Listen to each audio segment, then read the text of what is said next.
মানে একটা সময় ছিল যে ঢাকা, চট্টগ্রাম, সিলেট প্রত্যেকটা জায়গায় প্রেস থেকে পুঁথি প্রকাশিত হইতো। যে প্রত্যেকদিন রাতে একটা জলসার মতো হইতো।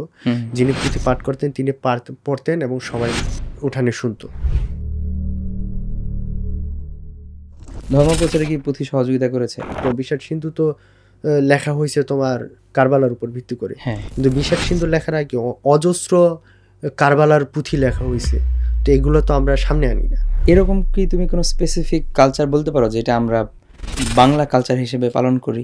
এখানে বৌদ্ধ ধর্ম ছিল তন্ত্রযান ধারার, এখানে ইসলাম ছিল সুফি ধারার, এবং এখানে হিন্দুইজম ছিল ভক্তিবাদ ধারার। তুমি কে আমি কে বাঙালি বাঙালি, এটা একটা ভালো স্লোগান, কিন্তু এটা ওই পর্যন্ত ভালো যে পর্যন্ত এটা মুক্তির জন্য কাজ করে।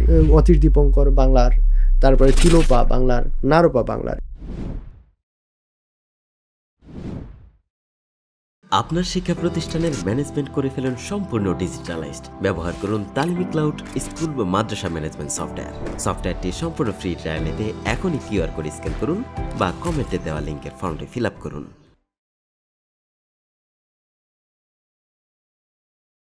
আসসালামু আলাইকুম। জীবনে চলার পথে আমরা নানান দিক বেদিক করে আমরা আমাদের সাফল্যে পৌঁছানোর চেষ্টা করি। জীবনের আঁকা বাঁকা এই পথে আমরা বিভিন্ন জায়গায় আটকে যাই, বিভিন্ন জায়গায় উতরে আমরা আমাদের সাফল্যে পৌঁছাই। তো এই জীবনের নানা গল্প নিয়ে আমরা আয়োজন করেছি দ্য মুসাফির শো। আপনারা নিশ্চয়ই আমাদের সঙ্গে আছেন। আমি মুশফিক রহমান আপনাদের সাথে আছি। আমাদের আজকের অতিথি আহমেদ দিন রুমি। কেমন আছো আহমেদ দিন রুমি? আলহামদুলিল্লাহ। আচ্ছা, আমি পুরো শোটাতে তোমাকে রুমি করে বলবো, তাহলে আমাদের কথা বলতে সুবিধা হবে। তোমাকে পরিচয় করে দিয়েছি যে তুমি বাংলাদেশের পুঁথি নিয়ে কাজ করছো। প্রথমেই তোমার কাছে যে ইন্টারেস্টিং বিষয়টা জানতে চাই সেটা হচ্ছে, বাংলাদেশে এত কিছু থাকতে পুঁথি নিয়ে আগ্রহ কেন হলো, বা পুঁথি নিয়ে কাজ করার ইচ্ছাটা কোত্থেকে শুরু হলো? পুঁথি নিয়ে আমার আগ্রহের শুরুটা মূলত আসলে আমার আগ্রহের জায়গাটা আসলে ধর্ম। আচ্ছা, মানুষের বিশ্বাস বিবর্তন কিভাবে হচ্ছে এইটাই নিয়ে আমি দীর্ঘ সময় ধরে লেখালেখি করছি। যারা আমার টুকটাক লেখার সাথে পরিচিত তারা দেখতে পারেন বিষয়টা। এবং আমি ধর্ম নিয়ে খোঁজাখুঁজিরে নিজের জার্নির অংশ হিসেবেই মনে করতাম, এখনও করি। তো এই সূত্র ধরে বাংলার বিভিন্ন ধর্মের বিবর্তন এবং পরিবর্তন নিয়ে জানার একটা আগ্রহ তৈরি হয়।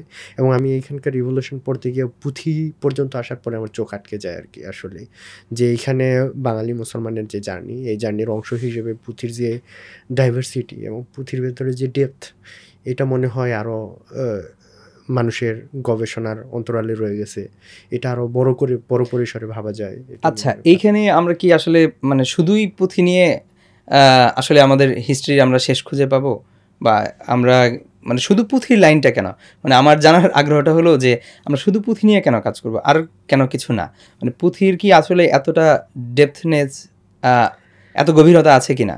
আমরা তো আসলে সবকিছু নিয়েই গবেষণা করব, কিন্তু আমার পার্সোনাল আগ্রহের জায়গাটায় পুঁথিতে গিয়ে এভাবেই আসছে আর কি। এবং পুঁথির যে ডেপথটা, এটা বলার একটা যে গত 250 থেকে 300 বছরে বাংলায়, বিশেষ করে পূর্ব বাংলার মানুষের জনজীবনের যে চিহ্ন, এটা কেবল পুঁথিতেই খুব ভালোভাবে প্রতিফলিত হয়েছে। আমরা দেখছি যে পুঁথি নিয়ে যারা গবেষণা করছেন তারা এটা অকপটে স্বীকার করছেন। এটা আবুল কাসেম, আদমউদ্দিন থেকে শুরু করে আহমদ শরীফরা স্বীকার করছেন যে উড়িষ্যা থেকে আসাম পর্যন্ত যে বিশাল ভূখণ্ড, এই ভূখণ্ডের মুসলমানদের একমাত্র ভাষা ছিল আর কি, যে পুঁথির ভাষা। কোন সময় থেকে পুঁথিটা আমাদের এই অঞ্চলে জনপ্রিয় হলো? পুঁথি নিয়ে বর্তমানে প্রতিষ্ঠিত মত অনুসারে ফকির গরিবুল্লাহ, যিনি 1770-76 দিকে পুঁথি রচনা শুরু করেন, আমরা ধরে নিই ওইটার পর থেকেই পুঁথি জনপ্রিয়তা। উনি কোথাকার নিবাসী? উনি বর্ধমানের নিবাসী আর কি। আচ্ছা, ওই সময় পুঁথি কিভাবে লেখা হতো, মানে কি ভাষায় লেখা হতো? পুঁথির ভাষাটা এরা বলা হয়তো যে মিশ্র ভাষা। যারা পুঁথি লিখতেন তারা বলতো সলিস বাংলা, মানে সহজ বাংলা। আচ্ছা, তো এই তারা যখন লিখতো, এই বাংলার ভেতরে কিছু হিন্দুস্তানি ভাষা থাকতো। হিন্দুস্তানি ভাষা বলতে আমরা বলতেছি কিছু উর্দু, কিছু হিন্দি মিশ্রিত থাকতো এর ভেতরে। তারা এই লেখার ভেতরে দেখা যাইতো, তারা যখন পাঠ করতো এইখানকার এই কালচারটাই উঠে আসতো আর কি। আচ্ছা, তো এই যে দীর্ঘ পুঁথির একটা জার্নি কত বছরের হবে? যদি আমরা প্রতিষ্ঠিত মত হিসেবেও ধরি তাহলে পুঁথির জার্নি 200-250 বছর। 250 আর বছর। যদি আমরা অপ্রাতিষ্ঠানিক যেমন আবুল কাশিম আদমউদ্দিনের মধ্যটি, তাহলে আমরা ধরে নেব পুঁথির বয়স হচ্ছে 700-800 বছরের মতো। আচ্ছা, এখন তো পুঁথি হয়ে গেছে আমাদের কাছে একটা জাদুঘরে রাখার মতো জিনিস, বা আমরা এটাকে যেভাবে ইউজ করি সেটা হচ্ছে কোনো বিশেষ প্রোগ্রামে বা বিশেষ আয়োজনে, যেটা আমাদের কালচারকে ক্যারি করে, এরকম কোনো জায়গায় হয়তো আমরা পুঁথিটাকে ইউজ করছি। আসলে পুঁথির সর্বশেষ প্রচলন আমরা আসলে কোন সময়টা পর্যন্ত দেখতে পাই? আচ্ছা, এটা একটু কঠিন প্রশ্ন আর কি। মানে একটা সময় ছিল যে ঢাকা, চট্টগ্রাম, সিলেট প্রত্যেকটা জায়গায় প্রেস থেকে পুঁথি প্রকাশিত হইতো। মানে এটা বর্ধমানে শুধু না, কিশোরগঞ্জে প্রেস ছিল, সিলেটে প্রেস ছিল, ময়মনসিংহে প্রেস ছিল। তো এই প্রেসগুলো থেকে কোন সময়ে এটা? এটা 1920-25 এই সময়টাতেও ছিল যে পুঁথি বের হচ্ছে আর কি। এবং 19 শতকের শেষ 1870-1890 এই সময়টাতেও ভালোভাবেই ছিল। এইটা কি শুধুমাত্র এই আমাদের যে বাংলা অঞ্চল এইটাতে জনপ্রিয় ছিল, নাকি পুরো ভারত বা পুরো উপমহাদেশ বা এরকম কোনো জায়গায় আচ্ছা, ছিল? বাংলা পুঁথি যেটা আমরা বলি, এটার বা উড়িষ্যা, বিহার, তারপরে বাংলা এবং আসাম, হুম এই অঞ্চলগুলোতে বাংলা পুঁথি জনপ্রিয় ছিল আর কি, বিশেষ করে মুসলমানদের মধ্যে।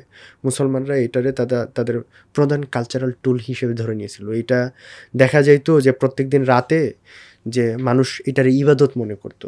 কীরকম, যে প্রত্যেকদিন রাতে একটা জলসার মতো হইতো, হুম যিনি পুঁথি পাঠ করতেন তিনি পড়তেন এবং সবাই উঠানে শুনতো। হুম এবং ফজর নামাজ পরে দেখা যাইতো প্রত্যেক মানুষ, তারা তো কোরআন তেলাওয়াত করতে পারে না এখন যেরকম কোরআন তেলাওয়াত, হুম। ওই সময় ফজরের পরে সবাই কোরআন তেলাওয়াত করতো। দেখা যাইতো মাকতুল হোসেন পড়তেছে, জঙ্গনামা পড়তেছেন, এবং তারা মনে করতেছে এগুলো শুনলে তাদের নেকি হবে। এবং অনেক পুঁথিকার যখন পুঁথি লিখতেছে, তারা পুঁথির ইন্ট্রোর মধ্যে, ভূমিকার মধ্যে লিখে দিচ্ছে যে এই পুঁথি পড়লে সওয়াব হবে আর কি। তো বাঙালি মুসলমান এই পুঁথিরে এমনভাবে আঁকড়াই ধরছিল যেন তারা আসলে ধর্মচর্চার অংশ হিসেবেই ধরে নিছে। তো আচ্ছা, এটা পুঁথিটা কি এমন একটা ব্যাপার ছিল যে পুঁথিটা শুধুমাত্র মুসলিম গল্প লেখা হয়েছে বা পুঁথিতে শুধুমাত্র ইসলাম কালচার উঠে আসে, এরকম তো কোনো ব্যাপার নাই? না, পুঁথি একটা কালচারাল জার্নি। তখনকার হিন্দু জনগোষ্ঠীও পুঁথি লেখছে, অনেক মুসলমান হিন্দু পুঁথি লেখছে, অনেক হিন্দু মুসলমান পুঁথি লিখছে। হুম তো এটার মধ্যে একটা বড় আছে, শার্প লাইন আছে। যেমন মুসলমান সাহিত্যিকরা গোরক্ষ বিজয় লিখছে, তারপরে গোপীচন্দ্রের সন্ন্যাসের মতো লিখছে, তারপরে তন্ত্রধারা নিয়ে অনেক পুঁথি লেখা হয়েছে। তো আবার দেখা যাচ্ছে হিন্দু পুঁথিকাররা দেখা গেছে তারা মুসলমানি যে থিম, এগুলোর উপরে পুঁথি লিখতেছে। এগুলো খুব আসলে মানে খুব ইন্টারেস্টিং জায়গাটা আসলে। আসলে পুঁথি যে ধারাটা আমাদের শেষ পর্যন্ত আসছে আমাদের কাছে, এটা হয়তো বা আরও 30-40 বছর আগে এটা শেষ হয়ে গেছে, এটা আমার ধারণা। এরকম কি? না, পুঁথি আসলে শেষ হয় না আর কি। এখনও গ্রামের অনেক অঞ্চলগুলো আছে যেগুলো আমি দেখছি, সেখানে এখনও রেগুলার পুঁথি চর্চা হয় আর কি। তাদের মুরব্বীরা এখনও পুঁথি পড়াশুনো করেন, তাদের কাছে কিছু পুঁথি আছে, তবে তারা এখন অনেকটা রিজার্ভ হয়ে গেছেন আর কি। তারা তাদের কেউ কেউ অন্য কোনো প্রফেশনে শিফট করে ফেলছেন, আচ্ছা। কেউ করেন না, মানে জীবন যাপনের তাগিদে চলে গেছেন। হুম হুম। তারপরেও কিছু অংশ আছে যারা চর্চা করেন আর কি। তাহলে মানে আমি যদি কি বলে একটা সিভিলাইজেশনের কথা বলি, তাহলে সিভিলাইজেশন থেকে এটা মানে একটা ডিফারেন্ট ধারায় চলে গেল কিভাবে? যেমন এখন শহরে তো কারো কাছে পুঁথি নাই, বা এই জেনারেশন বা আমাদের জেনারেশনও পুঁথি ওইভাবে চিনে না। তাহলে এটা জেনারেশন থেকে জেনারেশন এটা হারিয়ে যাচ্ছে না, বিলুপ্ত হয়ে যাচ্ছে না? আচ্ছা, এইখানে দুইটা বড় কারণ কাজ করছে আর কি। প্রথমটা একটা নগরায়ন। প্রথমত হচ্ছে পুঁথি চর্চা যখন হইতো, পুঁথি একই ধারে কিন্তু একটা বিনোদন মাধ্যম এবং একই ধারে একটা ধর্মীয় মাধ্যম। হ্যাঁ, এটা আমাদের মনে রাখতে হবে। ওকে। তো একই সাথে ধর্ম এবং একই সাথে বিনোদন। তো যারা দেখা যায় তো সারাদিন কাজ করার পরে বিকালে কিংবা কাজে যাওয়ার আগে সকালে পুঁথির চর্চা হইতো। হুম হুম। তো এখন যখন হয়েছে মডার্নাইজেশনের পরে আমাদের দুইটা জায়গায় বড় চেঞ্জ আসছে। আচ্ছা। একটা হচ্ছে আমাদের ধর্ম আমরা রিসাফল করে নিছি, হুম হুম। যেটা হচ্ছে আমরা ধর্মরে আরো পিউরিফাই করতেছি, যেই কারণে Okay. আমাদের যে পুঁথির মধ্যে যে আমাদের ধর্ম বহির্ভূত যে উপাদান বলি আমরা, হুম হুম। এগুলোর কারণে পুঁথিগুলো বাতিল হয়ে যাচ্ছে। এবং দ্বিতীয় ধারায় হচ্ছে মডার্নাইজেশনের জন্য আমাদের বিনোদনের আরো অনেক মাধ্যম তৈরি হয়েছে। ওকে। তো এই কারণে দুইটা জায়গাতেই পুঁথি তার আগের আপিলটা ধরে রাখতে পারে নাই। পুঁথি তারা ক্যাপ তাদের পড়ে গেছে একটা হ্যাঁ, জায়গায়। পুঁথি তার পড়ে গেছে। তবে এখন আমরা যদি দেখি যে একটা সময় মানে একটা সময় যে পুঁথি চর্চা হইতো, পুঁথির ভেতরে আমরা জীবনযাপনের প্রতিচ্ছবি পাইতাম। এখন আমরা যখন ফিল্ম করতেছি, এখন আমরা যখন করতেছি, আলাদা করে মিউজিক হচ্ছে, আলাদা করে কনসার্ট হচ্ছে, তো তখন তো বিষয়টা এরকম অপ্রাসঙ্গিক হয়ে যায়। হ্যাঁ, তখন পুঁথি এখানে তারই হারাই ফেলে আর কি। আচ্ছা, এই যে আমরা পুঁথির দীর্ঘ একটা আলোচনা শুনলাম, এইখানে কি কোনোভাবে মনে হয় যে পুঁথি ধর্ম প্রচারে সহযোগিতা করেছে? যে কোনো ধর্ম হতে পারে, সেটাকে ধর্ম প্রচারে কি পুঁথি সহযোগিতা করেছে? আমি মনে করি আমি আরেকটু সহজ করে দিই। তুমি একটু আগে বললা যে পুঁথি, আমরা যেরকম এখন কোরআন পড়ি, মানুষ তখন কোরআন পড়তে পারতো না, তারা দেখা যায় পুঁথি পড়তো, পুঁথিতে ইসলামিক গল্প লেখা থাকতো। তো এইটা কি শুধুমাত্রই ইসলামিক গল্প লেখা থাকতো? পুঁথিতে আসলে ধর্মের ব্যাপারটাকে ফোকাস করা হতো কি না? আচ্ছা, এটা প্রথম তো বিনোদনের একটা মাধ্যম, যেটা আমরা বললাম, এটা ঠিক আছে, কিন্তু পুঁথি ধর্মপ্রচারে সহযোগিতাও করছে। এবং এটা বড় কারণ হচ্ছে যে আমরা যখন স্টোরি টেলিং, যেটা আমরা বলতেছি, স্টোরিগুলো শেপ দেখলেই আমরা বুঝতে পারবো। যেমন আমরা মধ্যযুগের যদি লিটারেচারের দিকে তাকাই, যে মুসলমান চর্চিত লিটারেচার, এই লিটারেচারের ভিতরে আমরা দেখি তারা কিভাবে নেটিভ কালচারে অ্যাবজর্ব করার ট্রাই করছে। তারা তাদের মধ্য দিয়ে যত দূর এখানকার এলিমেন্টগুলোর ইসলামাইজড করা যায় করার চেষ্টা করছে। এখানে দেখা যায় যে এখানকার তন্ত্রধারা, এখানকার মিথ, এখানকার অন্যান্য যে এলিমেন্টগুলো আছে, এগুলো ইসলামাইজড হয়ে গেছে। তো এই কারণে দেখা যায়, আমরা ইন্টারেস্টিংলি একটা এক্সাম্পল না দিলে আমাদের ভুল হবে, যে আমরা যখন দেখি ইউসুফ জুলেখার পুঁথি লেখা হয়েছে, ইউসুফ জুলেখা নিয়ে মধ্যযুগের লিটারেচার চর্চা হয়েছে। তো ইউসুফের যে ভাই বেনিয়ামিন, আমরা দেখি বেনিয়ামিনের বিয়ে হয়েছে মধুপুরের কোনো এক কন্যার সাথে, রাজকন্যার সাথে। টাঙ্গাইলের মধুপুর। হ্যাঁ, এখন উনি টাঙ্গাইল বলেন নাই, মধুপুর বলছেন। মধুপুর। তো যদি মধুপুর হয়, এখন ধরে নিলাম যে এটা টাঙ্গাইলের মধুপুর না, এটা ভারতের মধুপুর, কিন্তু তারপরেও ইউসুফ জুলেখার যে গল্প, এই গল্পের প্লটটা তো আসলে ইজিপ্টে। তো এই মিশরের সাথে নিশ্চয়ই কবিরা কি করার চেষ্টা করছে, তারা তার যে জায়গায় বসবাস করতেছে তার অভিজ্ঞতারে সে ওইখানে রিপ্লেস করার চেষ্টা করতেছে। এবং এই যে রিপ্লেস করা, এটার মধ্য দিয়ে তারা তাদের যে ইসলাম অভিজ্ঞতা এবং তাদের জীবনের অভিজ্ঞতা, এই দুইটারে একসাথে করতে চাইতেছে। একইভাবে আমরা আরও অনেকগুলো গল্পে পাই, যেমন সোনাবানের পুঁথি। এখানে আমরা দেখি যে কারবালার পুঁথি আছে, কারবালার পুঁথি আছে। সোনাবানের পুঁথিতে আমরা দেখি যে হানাফিয়া যিনি করেন, টঙ্গীতে সোনাবান কিন্তু টঙ্গী রাজকন্যা আর কি, টঙ্গীর রাজকন্যা। এই টঙ্গী ধরেন না, আমরা ধরে নিলাম এই টঙ্গী তো আর যেভাবে হোক, এই টঙ্গী তো আরবে না। তো এইখানে আরবের মানে গল্পের প্লটটা আরবে থাকার পরেও এই প্লটগুলো কিভাবে বাংলায় চলে করা যায়। হ্যাঁ, আমরা আরেকটা জিনিস দেখতে পারি যে আপনি কারবালার পুঁথির কথা বললা তুমি, যে এই কারবালার পুঁথিতে দেখবো যে হোসেনের মৃত্যুর পরে, মানে কারবালায় হোসেনের শহীদ হওয়ার পরে, ইমাম হোসেন শহীদ হওয়ার পরে দেখা যাচ্ছে যে ফাতিমা কান্নাকাটি করতেছে, আহাজারি করতেছে। তো এটা একজন হিস্টোরিয়ানের চোখে এটা আসলে খুবই অসামঞ্জস্যপূর্ণ একটা কথা। কারণ আম্মাজান ফাতেমা আগে মারা গেছেন এবং তারপরে হচ্ছে হোসেন শহীদ হয়েছেন। তো যিনি হোসেন শহীদ হওয়ার পরে তাহলে ফাতেমার কান্না, আহাজারি, তারপরে আলী রাদিয়াল্লাহু এই আহাজারি, এগুলো তো ওঠার কথা না, এটা তো অপ্রাসঙ্গিক। কিন্তু বাংলায় আমরা যখন দেখি, বাংলার এক্সপিরিয়েন্সে একজন সন্তান মারা যাওয়ার পরে বাবার যে আর্তনাদ, মায়ের যে আর্তনাদ, এগুলোরই কবিরা উঠাই আনছে। এবং এগুলোর মধ্য দিয়ে তাদের যে লিভড এক্সপিরিয়েন্স, এই লিভড এক্সপিরিয়েন্সের মধ্য দিয়ে তারা ইসলামের কথা প্রচার করছে। এর চেয়ে বড় একটা এক্সাম্পল হচ্ছে আমির হামজা পুঁথি। আমির হামজার পুঁথি লিখছেন হচ্ছে ফকির গরিবুল্লাহ এবং এটা শেষ করেন সৈয়দ হামজা। আমির হামজার পুঁথিতে আমির হামজা রসুলের চাচা, মানে সেন্ট্রাল যে ক্যারেক্টার আমির হামজা বিভিন্ন জায়গায় যান, তিনি তাদের সাথে যুদ্ধ করেন এবং এই যুদ্ধ করে তাদের পরাজিত করার পরে তাদের ইসলাম গ্রহণ করান। এবং এখন কথা হচ্ছে যে এই যে আমির হামজার সম্পর্কে যে গল্পগুলো বলা হয়েছে, এই গল্পগুলো তো আসলে এক্সিস্ট করে না। গল্প এক্সিস্ট করে না।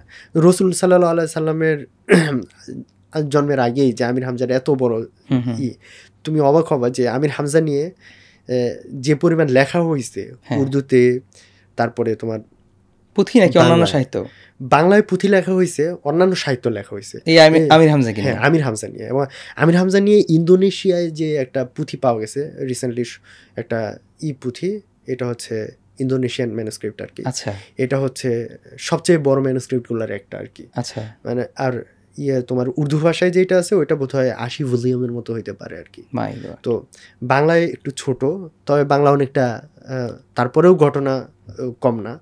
এবং আমির হামজার কথা আমরা বলতেছি যে এতগুলো স্টোরি কি কারণে আসতেছে, মানে একটা স্টোরিরে কেন্দ্র করে এত স্টোরি যুক্ত হচ্ছে কেন, এটার বড় কারণ হচ্ছে তখনকার গল্প বলাটা তুমি যে বললা ইসলামাইজেশনের একটা ছিল। তো ইসলামের যে মোরাল এসেন্স দেখা যায়, তো তারা গল্প বলতেছে, তারা এটা ইমাজিনেশন থেকে বলতেছে, কিন্তু তারা যে এটার শেষে যে এসেন্সটা তারা আরোপ করবে এটা ইসলাম থেকে আসা এসেন্স। ধরো তারা বলবে যে মিথ্যা বলার দরকার নাই, তো এটা তারা একটা ফিকশনাল স্টোরি শোনাবে তোমার। তো শোনার পরে দেখাবে যে মিথ্যা বলার কারণে নায়ক কিভাবে হয়েছে, ক্ষতিগ্রস্ত হয়েছে, তো এটা পুঁথির মধ্যে চলে আসবে। তো পুঁথিটা অনেকটা তোমার এরকম আচ্ছা, এখানে আমার মনে হয় আরেকটা মানুষ মিসলিড হবে, সেটা হচ্ছে পুঁথি তাহলে মিথ্যা গল্প বানিয়ে একটা ধর্মীয় জিনিস চাপাই দিতে চাইছে, এরকম একটা মানুষের মধ্যে মনে হতে পারে। তো এইটাকে তুমি ক্লিয়ার করবে আসলে কিভাবে? যে তুমি বলতে পারো যে ওই সময়ের মানুষ তো এত সচেতন ছিল না, তাদেরকে ইসলাম বোঝানোর জন্য বিভিন্ন কিছু বুঝিয়ে তারপরে হয়তো বুঝাইতে হয়েছে, বা যে কোনো ধর্ম প্রচারের ক্ষেত্রে এখানে কিন্তু মানুষ একটা নেগেটিভ সেন্স চলে আসবে যে তাহলে কি ভুল ইয়ের মাধ্যমে আমাদের পূর্বপুরুষরা ইসলামকে প্রসারিত করেছে। আচ্ছা, এইটা নিয়ে আমার একটা আলাদা আছে। এটা হচ্ছে আমি যখন মিথোলজি নিয়ে লিখি তখন আমি একটা কথা বলছিলাম, মিথোলজি আসলে সত্যও না মিথ্যাও না।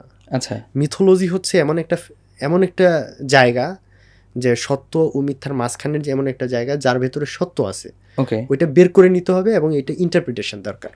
এইটা কি সাধারণ লোকরা পারবে? যেমন আমি তো আরো ভালোভাবে বলি আর কি, যে গল্পটা যেটা হচ্ছে তোমার যে প্রাচীন ভারতের ঋষিরা যখন মিথগুলো বলতেন, আমরা দেখি প্রাচীন ভারতে অনেক মিথ আছে, যে তোমার মিথ গ্রহ নক্ষত্র ধরে চন্দ্র নিয়ে সূর্য নিয়ে মিথ আছে না। তো আমরা বিয়ের সময় বশিষ্ঠ এবং অরুন্ধতির একটা পাই, যে চর্চাটা এখনো হয় বিয়ের সময় হিন্দু সমাজে। তো বশিষ্ঠ এবং অরুন্ধতি নিয়ে একটা আলাদা মিথ আছে। তো এখন আমি বলতেছি এই প্রাচীন ভারতের মিথগুলো আমি তোমার অনেক মজার মিথ শোনাইতে পারবো, যেগুলো হচ্ছে ইন্টারপ্রিটেশনের মধ্য দিয়ে আমরা বর্তমানে অর্থ উদ্ধার করতে পারি। এবং গ্রিক মিথ আছে যেগুলো ইন্টারপ্রিটেশনের মধ্য দিয়ে এখন অর্থ উদ্ধার করা যায়।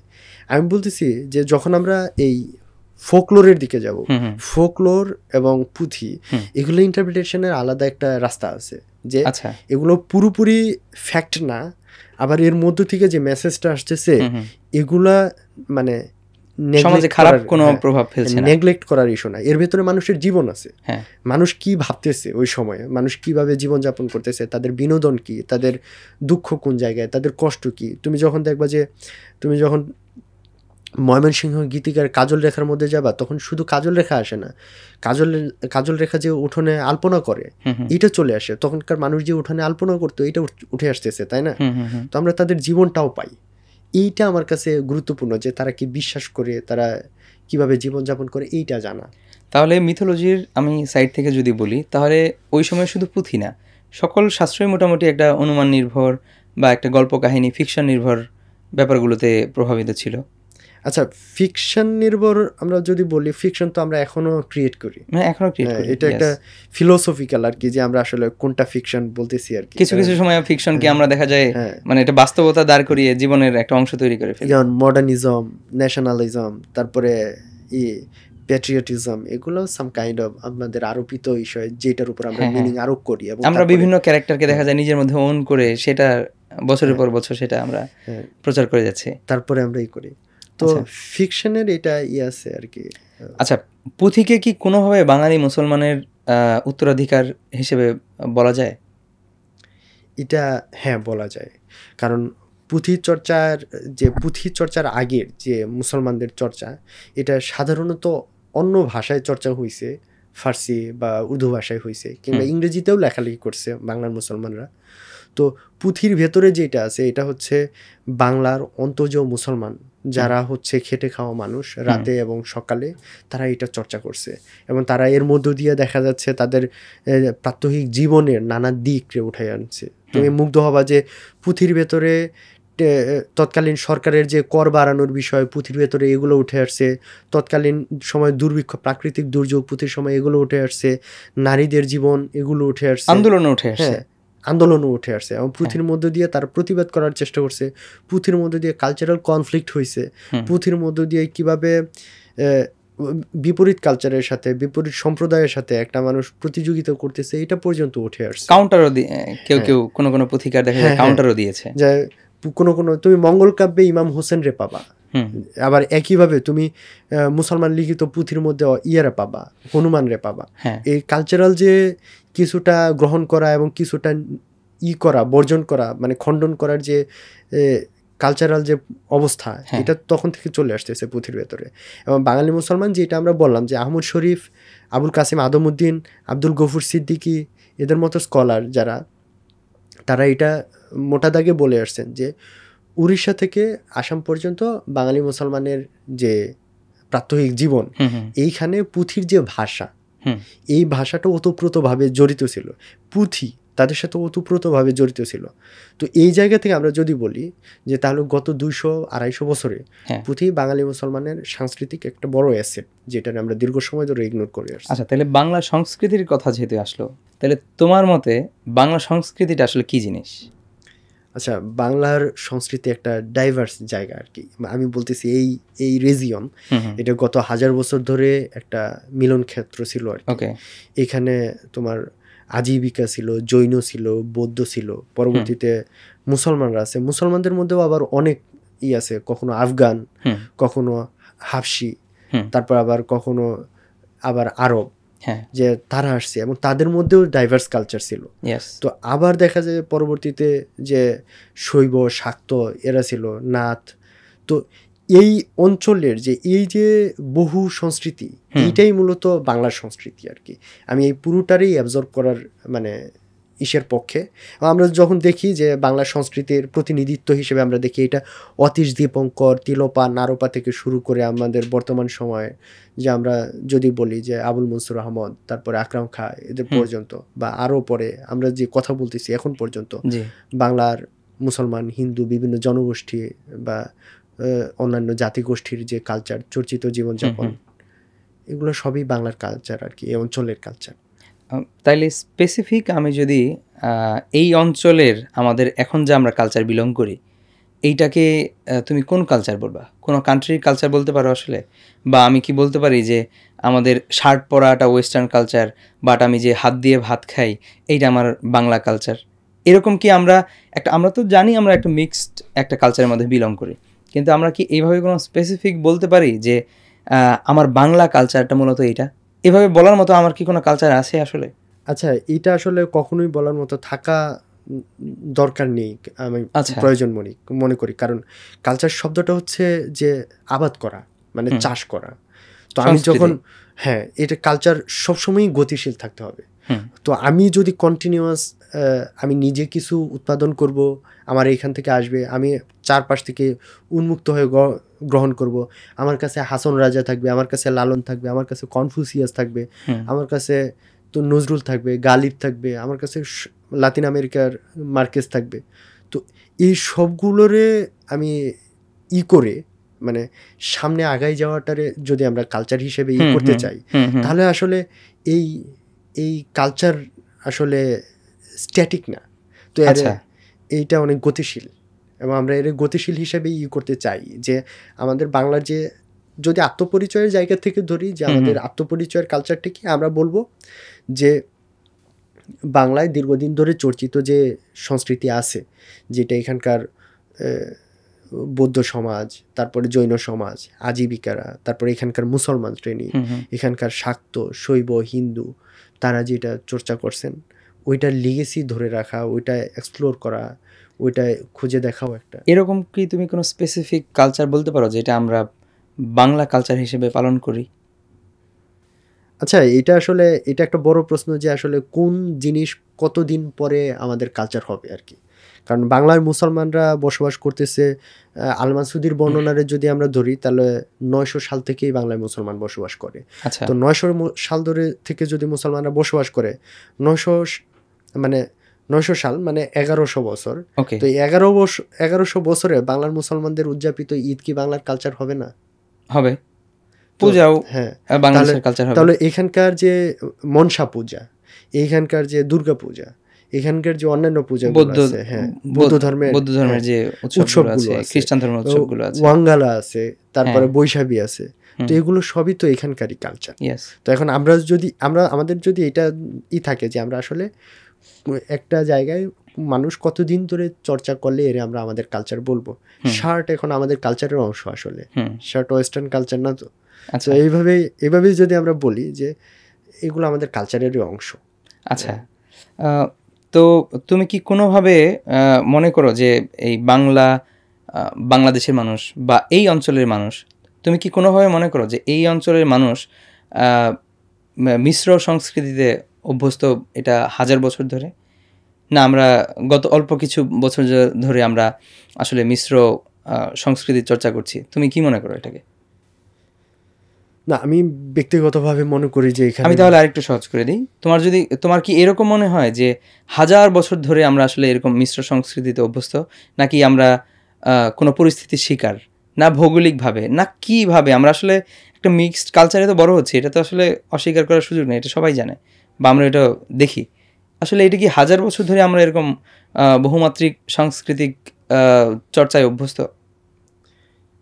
আচ্ছা, আমরা যদি একটা প্যাটার্ন খোঁজার চেষ্টা করি, আমরা বুঝতে পারবো যে বাংলায় যে ধর্মগুলো আসছে প্রধানত এই ধর্মগুলোর মিস্টিক ধারা এখানে প্রচারিত হয়েছে। আচ্ছা, মিস্টিক ধারা কিভাবে, যে এখানে বৌদ্ধ ধর্ম ছিল তন্ত্রযান ধারার, এখানে ইসলাম ছিল সুফি ধারার, এবং এখানে হিন্দুইজম ছিল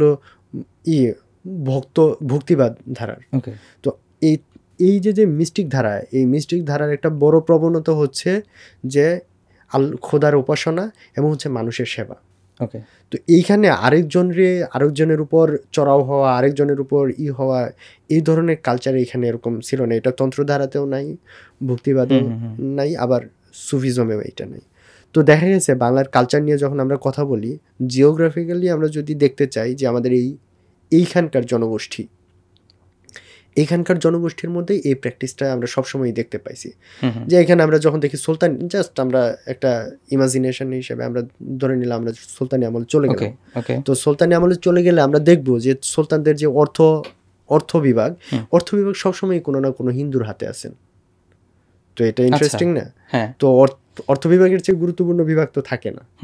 তো এবং তুমি দেখবা যে তাদের বড় বড় পোস্ট যেগুলো আছে, এখানে অন্য ধর্মের মানুষরা আছে, যে তারা যখন করতেছে, এবং মুসলমানরা যে বাংলায় যে এত বিকাশ লাভ করছে এর বড় একটা কারণ হচ্ছে এখানে তারা যখন আসছে, তারা এখানকার পূর্বতন সিস্টেমরে বড়ভাবে চেঞ্জ করে নাই। তারা এখানকার যে অংশে যাদের দিয়ে করলে ভালো হবে তাদের ওইখানকার প্রতিনিধিত্ব দিচ্ছে। হিন্দু অভিজাতদের ফল করে নাই, হিন্দু অভিজাতদের তারা ক্ষমতা দিচ্ছে যে তোমরা করো, অর্থ ব্যবস্থা না শুধু, যে তোমরা বিভিন্ন জায়গায়। এই কারণে দেখবা যে এইখানে মুসলমানরা বাংলা ক্যালেন্ডারই ফলো করছে, তাই না? তো তারা তো আরবি ক্যালেন্ডারে আরোপ করে নাই এখানে। তো এখানকার সুফিরা বাংলা ক্যালেন্ডার অনুযায়ী উরস উদযাপন করে এখনো। হ্যাঁ, এখনো তাদের বাংলা ক্যালেন্ডার অনুযায়ী হয়। আচ্ছা, বাংলা সাল অনুযায়ী বলবে অমুক জায়গায় উরস হবে, এটা হচ্ছে অমুক জ্যৈষ্ঠ, অমুক চৈত্র মাসের অমুক দিন। বিষয়টা এরকম।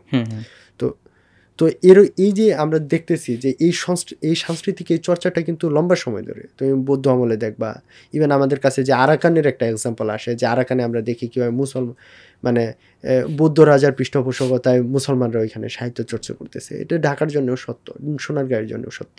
আচ্ছা, আমাদের কি নিজস্ব কালচার কখনো ছিল? এবং এইখানে একটা প্রাইডের জায়গা আছে, এই কোয়েশ্চেনের জায়গায়, যে আমাদের নিজস্ব কালচার ছিল কিনা। আমরা যখন গৌতম বুদ্ধের একজন শিষ্য ছিল, এই প্রশ্নকে ইয়েস নো অ্যান্সার দেওয়া সম্ভব? হ্যাঁ, সম্ভব। কিন্তু তাহলে সেটা কি হবে সেটা শুনে আমি পরে ডিটেইলে যাচ্ছি। কালচার যে গতিশীল, আমি এটাই বললাম যে আমাদের নিজস্ব কালচার হচ্ছে আমাদের এইখানকার মানুষরা যা উদযাপন করে, এটা গত 40 বছর হোক 50 বছর হোক, এটা আমাদের নিজস্ব কালচার হিসেবে ধরে নেব। তাহলে আমরা বলতে পারি যে আমাদের নিজস্ব কালচার ছিল। জি, বা নিজস্ব কালচার আছে। তুমি গৌতম বুদ্ধের কি কথা বলছিলে? আমরা যখন আমাদের হিস্ট্রির পিছনে যাই, তো আমাদের পিছনে যাওয়া পর্যন্ত আমরা চর্যাপদের পিছনে আসলে যাইতে পারি না ইউজুয়ালি। কিন্তু আমরা যখন আসলে সত্যিকার অর্থেই পিছনে যাই, হিস্ট্রিতে একটা আলোচনা আছে যে গৌতম বুদ্ধের একজন শিষ্য ছিলেন, তার নাম হলো বঙ্গীশ। আচ্ছা। এখন গবেষকরা বলতেছেন এই বঙ্গীশ, গৌতম বুদ্ধ দুইটা কারণে তার বঙ্গীশ বলছেন, ইনি খুব কবিতা লিখতেন। তো দ্বিতীয়টা হচ্ছে উনি বঙ্গের অধিবাসী ছিলেন। আচ্ছা, বঙ্গীশ। হ্যাঁ, ওকে। তো এখন কথা হচ্ছে দুইটা কারণে বললাম, কারণে একটা হচ্ছে তার বাক, মানে তিনি খুব ভালো কথা বলতেন এই কারণে, আর দ্বিতীয়টা হচ্ছে তিনি বঙ্গে বসবাস করতেন। আচ্ছা। তো এই জায়গা থেকে আমরা যদি আনি যে বাঙালির যে লিগেসি, তো এই লিগেসির জায়গা থেকে যদি আনা যায় তাহলে তুমি দেখতে পারবা বাঙালি বলতে বঙ্গের যে লিগেসি এটাতে যদি যাই, ওকে, তো তাহলে আমরা দেখতে পারবো যে এই বঙ্গীশ তার পরিচয় থেকে আমরা এখন পর্যন্ত প্রায় 2500 বছর চলে গেছে। আচ্ছা। তো 2500 বছরে আমরা কি করতে পারি, এর মধ্যে আমরা যেটা আমাদের গোপন করা হয় বা আমাদের পাঠ্য বইয়ে থাকে না বা থাকে না, যে বাংলার বিশাল বৌদ্ধযুগ, বাংলার বৌদ্ধযুগ আসলে স্কিপ করার কিছু নাই। এটা এত হিউজ, এত স্কলার আমাদের এইখানে আসছে যে এটা আমাদের কালচারের অংশ হিসেবে আমরা অনায়াসে এটা রিড করতে পারি, কিন্তু সামহাও আমরা এটা রিড করতে পারতেছি না। যেমন এই বঙ্গীশ থেকে শুরু করে বাংলায় যখন আমরা বলতেছি খ্রিস্টপূর্ব 400 বছর আগে এখানে বঙ্গীশ ছিলেন, তারপরে যখন আমরা আসি তখনকার বুদ্ধিস্ট স্কলার যারা, তারা এখান থেকে দেখা গেছে তোমার তিব্বতে যাইতেন বৌদ্ধ ধর্ম প্রচারের জন্য, নেপালে যাইতেন। কেন চর্যাপদ নেপালে থাকে? এটা তো একটা ভালো কোয়েশ্চেন, যে বাংলার সাথে নেপাল কানেক্টেড, নেপালের সাথে তিব্বত কানেক্টেড। তো এই যে একটা বেল্ট, এটা হচ্ছে তন্ত্রযান ধারা বা তন্ত্রধারার একটা বড় রোড। এই রোড সোনারগাঁ থেকে তোমার চট্টগ্রাম থেকে শুরু করে নেপাল হয়ে এই তিব্বত পর্যন্ত, এই রোডের মধ্য দিয়ে যে হইছে বৌদ্ধ ধর্মের প্রচার, এটা একটা বড় ঘটনা। তো এইটারে আমরা উদযাপন করি না। বাংলায় বৌদ্ধ ধর্মের যে ধারাটা, এই ধারাটা আমরা যে উদযাপন করতেছি না, এটা তো আমাদের কালচারাল একটা বড় ক্ষতির জায়গা। কারণ তারা তো বাঙালি, অতীশ দীপঙ্কর শুধু বাঙালি না, তারা বঙ্গের অধিবাসী। অতীশ দীপঙ্কর বাংলার, তারপরে তিলোপা বাংলার, নারোপা বাংলার, এবং এটা 1380-90 দিকে বাংলার একজন স্কলার ছিলেন, বুদ্ধ স্কলার, ওনার নাম হচ্ছে বাণরত্ন। ওকে, এই বাণরত্ন, জাস্ট তুমি ইমাজিন করো যে 1380 যদি আমরা ধরি বা 1480 যদি আমরা ধরি, তখন বক্তির খলজি বাংলায় চলে আসছে, মানে মুসলমানরা বাংলায় চলে আসছে। তারপরও এই বাণরত্নের মতো একজন বুদ্ধিস্ট স্কলার যে শ্রীলঙ্কা থেকে তিব্বতে যাচ্ছে, এগুলোও তো আমাদের সংস্কৃতি, কালচার। আর এই যে বাংলায় তোমার নিয়ে বলা হয় যে কি ইখতিয়ার উদ্দিন মোহাম্মদ বিন বখতিয়ার খলজি আনা হয়েছে, তারে পথ দেখাইছে একজন বাংলার এক মানুষ, তারে আমরা জানি না আসলে, তার নাম হচ্ছে আলী ম্যাচ। তিনি বলা হয় উত্তরবঙ্গ এবং আসাম অঞ্চলে পথ দেখাইছে বলতে, পথ দেখানো বলতে বখতিয়ার খলজি যখন তিব্বতে অভিযান করবেন আর কি, তখন তারে রাস্তা দেখানোর কাজটা করছিলেন আলী ম্যাচ। আচ্ছা, হ্যাঁ, এই আলী ম্যাচ হচ্ছেন ম্যাচ জনগোষ্ঠীর একজন ভদ্রলোক, যিনি ইসলাম গ্রহণ করছে। বলা হয় তিনি ম্যাচ জনগোষ্ঠীর প্রিন্স ছিলেন। বর্তমানে তার বংশধররা বংশধর মানে তার জনগোষ্ঠী ভারতে দেশি পিপল বা দেশি মুসলিম নামে পরিচিত আর কি। আচ্ছা, তো এখনো তোমার বাংলা অঞ্চলে বলা হয় যে বাংলা, এই যে ম্যাচ জনগোষ্ঠীর কালচার, আমি যেটা বলতে চাইতেছি, এটা তো বাংলারই কালচার। হ্যাঁ, তো এই ম্যাচ জনগোষ্ঠীর যে মুসলমান হওয়ার ঘটনা, তারপরে ম্যাচ জনগোষ্ঠীর যে বেড়ে ওঠা, এরা কি ইখতিয়ার উদ্দিন মোহাম্মদ বিন বখতিয়ার খিলজি আসার আগে মুসলিম ছিলেন? বলা হয় আলী ম্যাচ মুসলমান হয়েছেন হচ্ছে বখতিয়ার খলজির আসার সময়। আচ্ছা, এবং বখতিয়ার খলজি আসার আগে বাংলায় যে মুসলমানরা ছিল, এটা প্রমাণ পাওয়া যায় আরব ঐতিহাসিকদের বর্ণনায় আর কি। এটা বখতিয়ার খলজি তো 1203 দিকে আসছেন, তো আমরা তারও প্রায় 200-300 বছর আগে, মানে 970-980 সালের দিকে, না প্রসার শুরু না 980 বা 970 দিকে চট্টগ্রামে ভালো বন্দর হিসেবে ছিল, আরবদের সাথে চট্টগ্রামের কানেকশন ছিল, সেই হিসেবে যারা আরব ঐতিহাসিক তারা বলছেন যে ওখানে মুসলমান জনগোষ্ঠী আছে। এটা তুমি রিচার্ড ইটনের বইয়েও পাবা, পরবর্তীতে যারা ঐতিহাসিক ইতিহাস চর্চা করছেন তারাও। আচ্ছা, আলিম্যাজ যে ইখতিয়ারউদ্দিন মোহাম্মদ বিন বখতিয়ার খিলজিকে পথ দেখালেন, সেটার ব্যাপারে কি বলছিলা?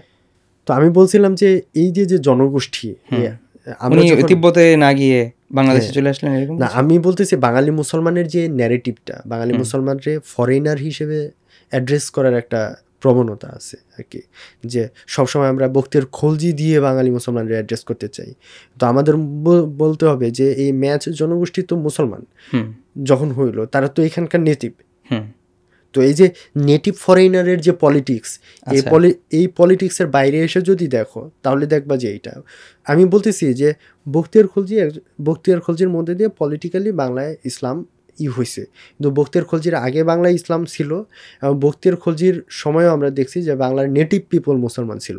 আচ্ছা, আমি বলতেছি এটা প্রচলিত একটা বয়ানরে আমরা করতে পারি, এটা দিয়ে ক্রিটিক করতে পারি। একটা বয়ান তো রেডি আছে যে ইখতিয়ারউদ্দিন মোহাম্মদ বিন বখতিয়ার খিলজি উনি 17 জন অশ্বারোহী নিয়ে আমাদের বাংলায় প্রবেশ করলেন, তারপর থেকে আসলে ইসলামের এটা তৈরি হলো। আসলে এই নেটিভটা যে তৈরি হলো, এইটা আসলে কি মানে এমনিতে এমনি হয়ে গেছে, না একটা পরিকল্পনার মধ্যে দিয়ে এই নেটিভটা তৈরি হয়েছে?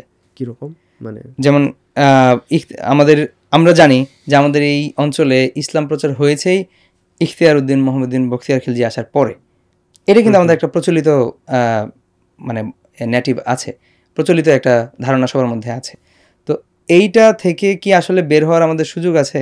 তুমি যে বললা যে এই অঞ্চলে মুসলিমরা আগে থেকেই ছিল, তো ওই সময় তাহলে কি এমন ঘটলো যে আমরা ওই সময় মুসলিম কমিউনিটিকে এত বেশি করতে পারিনি, যে ইখতিয়ারউদ্দিন মোহাম্মদ বিন বখতিয়ার খিলজি আসার পরে আমাদের এটা এত বেশি প্রসার পেল? আচ্ছা, ওই সময়ের এটা মাঝমোর রাজনৈতিক একটা ব্যাপার আর কি, যে তখনকার যে মুসলিম জনগোষ্ঠী ছিল তারা এখানে বিজনেস পারপাসে আসছে, অনেকে সুফি আসছেন যারা এখানে ইসলাম প্রচার করছেন, তো তাদের মধ্য দিয়ে এক ধরনের চর্চা হয়েছে। তখন তো হিন্দু, মুসলিম, বৌদ্ধ, খ্রিস্টান সবই ছিল এখানে। হিন্দু বলতে বাংলার ধর্মীয় যে লিগেসি, এটার মধ্যে আসলে আমরা যেটা বলি এটা হচ্ছে শাক্ত, শৈব, এই ধর্মগুলো। এবং হিন্দু পরিচয়টা তো মাঝমুর হচ্ছে পার্সিয়ানাইজড, মানে এটা হচ্ছে কিভাবে আরব এবং ফার্সিরা এই ভারতীয় এই হিন্দের পাশের যে ধর্মগুলোরে তারা অ্যাড্রেস করছে হিন্দু হিসেবে, পরবর্তীতে ব্রিটিশ কলোনিয়াল আমলে এখানকার সমস্ত ধর্মের আদিয়ানে হিন্দ বা হিন্দের দিনগুলো, মানে আমরা জানি যে আদিয়ানে হিন্দ হিসেবে অ্যাড্রেস করা হয়েছে। তো যে আমরা এখানে বলতেছি যে এখানে বাংলায় ছিল মূলত বিভিন্ন, যেমন মনসা, তারপর কালী, তারপর চণ্ডী, তারপরে এই দেবীরা, এরা পরবর্তীতে আমরা এদের দেখছি আর কি। আচ্ছা, তোমার একটা দাবি আমি খেয়াল করলাম যে তুমি বারবার দাবি করছো যে বাংলা সংস্কৃতির গবেষণার অভাবেই আসলে বাংলা সংস্কৃতিটা একমুখী হয়ে আছে। এইটাকে একটু যদি ইলাবোরেটলি আমাদের কাছে বলো। আচ্ছা, এটার একমুখী হয়ে আসছে, এটা আরেকটু এক্সপ্লেন করতে গেলে আমি বলবো যে বাঙালি সংস্কৃতি অনেক বেশি হচ্ছে, বিশেষ করে আধুনিক বাংলা অনেক বেশি ফোর্ট উইলিয়াম সেন্ট্রিক, এবং এই ফোর্ট উইলিয়াম সেন্ট্রিক হওয়ার কারণে যেটা হয়েছে যে আমরা যখন দেখি বাংলায় মুসলমানদের যে চর্চা, আমি বলি শুধু মুসলমান বলবো না, আমি আরও বলবো, তবে আমি আগে বাংলায় মুসলমানদের চর্চায় এক্সাম্পল হিসেবে আনবো। কারণ আচ্ছা, তুমি যদি আরেকটু ক্লিয়ার করো, আমাদের দর্শকরা অনেক সময় কনফিউজড হয়ে যেতে পারে। ফোর্ট উইলিয়াম বলতে তুমি আসলে কোন জিনিসটাকে বোঝাচ্ছ? আমি বলতে চাইতেছি যে ঔপনিবেশিক আমলে কলকাতায় প্রতিষ্ঠিত ভদ্রলোক সমাজের প্রতিষ্ঠিত যে বাংলা কালচার এবং যে এলিট বাংলা সংস্কৃতি আর কি, এইটা তারা যেভাবে ডিফাইন করছে, তারা যেটার এইভাবে যে প্রচার করছে, আমি ওই কালচারটারে আমি বলতেছি। তাহলে তুমি কলকাতার ওই কালচার, কলকাতার ওই সময় যে এলিট কালচারটা ছিল, ওইটাকে তুমি ফোর্ট উইলিয়াম কালচার হিসেবে অ্যাড্রেস করছো? বিশেষ করে আমি ফোর্ট উইলিয়াম যখন বলি, তাহলে আমি ফোর্ট উইলিয়াম এবং প্রেসিডেন্সি কলেজ, আমি দুইটারই একসাথে বলতে চাইতেছি যে এই আশেপাশে ঘিরে যে কালচারটা তৈরি হয়েছে এবং এইটারে আমি করতে চাইতেছি, আচ্ছা, অ্যাড্রেস করতে চাইতেছি। এটার কারণে যেটা হয়েছে, প্রথমত হচ্ছে যে বাংলার অন্যান্য যে জাতিগোষ্ঠী বিশেষ করে সাঁওতাল, মুন্ডা, তারপরে রাজবংশী, তারপরে এরা কিন্তু বাংলার হাজার হাজার বছর ধরে এখানে আছে। তাদের সংস্কৃতিগুলো আসলে ফ্লোর পায় নাই, তাদের সংস্কৃতিগুলো মার্জিনালাইজড হয়ে গেছে আর কি। আচ্ছা, এই যে তুমি সাঁওতাল গ্রামার, সাঁওতাল গড, তারপরে মুন্ডা দেবতারা, তারপরে তোমার রাজবংশী দেবতারা, রবিদাস, তো এই মিথ, এই ফোকলোরগুলো আমাদের এখানে পায় নাই। এবং এর কারণ এর আরেকটা বড় জায়গা হচ্ছে বাংলার মুসলমানরা আর কি। বাংলার মুসলমানদের জন্য যেই সমস্যাটা হয়েছে, বাংলার মুসলমানরা আসছে তোমার, আমরা অনেক বলছি যে প্রথম বাংলায় চর্চিত প্রথম বাংলা টেক্সট হচ্ছে শরফুদ্দিন আবু তাওয়ামার। আচ্ছা, এটা হচ্ছে নামি হক। এটা 1298 সালের দিকে লেখা হয়েছে। তুমি 1298? হ্যাঁ, তুমি ইমাজিন করো যে 1298-90, ধরো 2 বছর আগে বা পরে লেখা হয়েছে। তো এই সময় একটা বই লেখা হয়েছে, এটা হচ্ছে নামে হক, ফার্সি বই। ওকে। তো তুমি যখন এই কালচারে নিয়ে তো এখনো রিসার্চ করা হয় নাই, বা ওই সময় থেকে তোমার এই 1947 সাল পর্যন্ত বাঙালি মুসলমানের যে চর্চা, এই চর্চা কয়েকটা ভাষা দিয়ে উঠছে। তারা ফার্সিতে চর্চা করছে, প্র্যাকটিস করছে, কেউ কেউ উর্দুতে লিখছে, কয়েকজন ইংরেজিতে লিখছে, কেউ কেউ আবার মানে লোকজ বাংলা, যেটা আমরা সলিস বাংলা বলবো, যে পুঁথির বাংলা, এইটাতে লিখছে। তো প্রমিত বাংলা বলে যে ভাষার কথা বলি, এই ভাষায় একটা অংশ মুসলমান লিখছে, কিন্তু এই মুসলমানের বাইরে গিয়ে যে একটা বিশাল পরিসর আছে, এইটারই কিন্তু আমরা অ্যাড্রেস করতেছি না।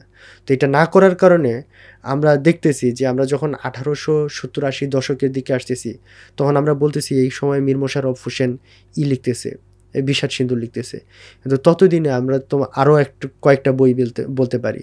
ওই সময় উর্দু ভাষায় আব্দুল গফুর নাসাক সুখন সোরা লিখছে। নামটা কি বললে? আব্দুল গফুর নাসাক। আর বইয়ের নাম হচ্ছে সোখন সোরা। আচ্ছা, এটা হচ্ছে কবিদের একটা বায়ু, এটা হচ্ছে তার ম্যাগনাম অপাস। ঠিক আছে। ঠিক একই কাছাকাছি টাইমে ফতে আলী ওয়াইসি লিখছেন দিওয়ানে ওয়াইসি, এটা ফার্সি ভাষায়। এটা হচ্ছে বাংলা থেকে ফার্সি ভাষায় বাংলার গ্রেটেস্ট কন্ট্রিবিউশনগুলোর একটা আর কি। ঠিক আছে, এটা একটা বড় এপিক। ঠিক একই সময়ে আমরা দেখব যে পুঁথি লেখা হয়েছে। এপিক পুঁথি হচ্ছে ওই যেটা বললাম, যে আমির হামজা, তারপরে তোমার এগুলো হাতেম তাই, এগুলো। তো আমরা দেখতেছি যে আমরা যখন বিষাদ সিন্ধুর হিস্ট্রিতে যাই, তো বিষাদ সিন্ধু তো লেখা হয়েছে তোমার ইসের উপর ভিত্তি করে, কারবালার উপর ভিত্তি করে।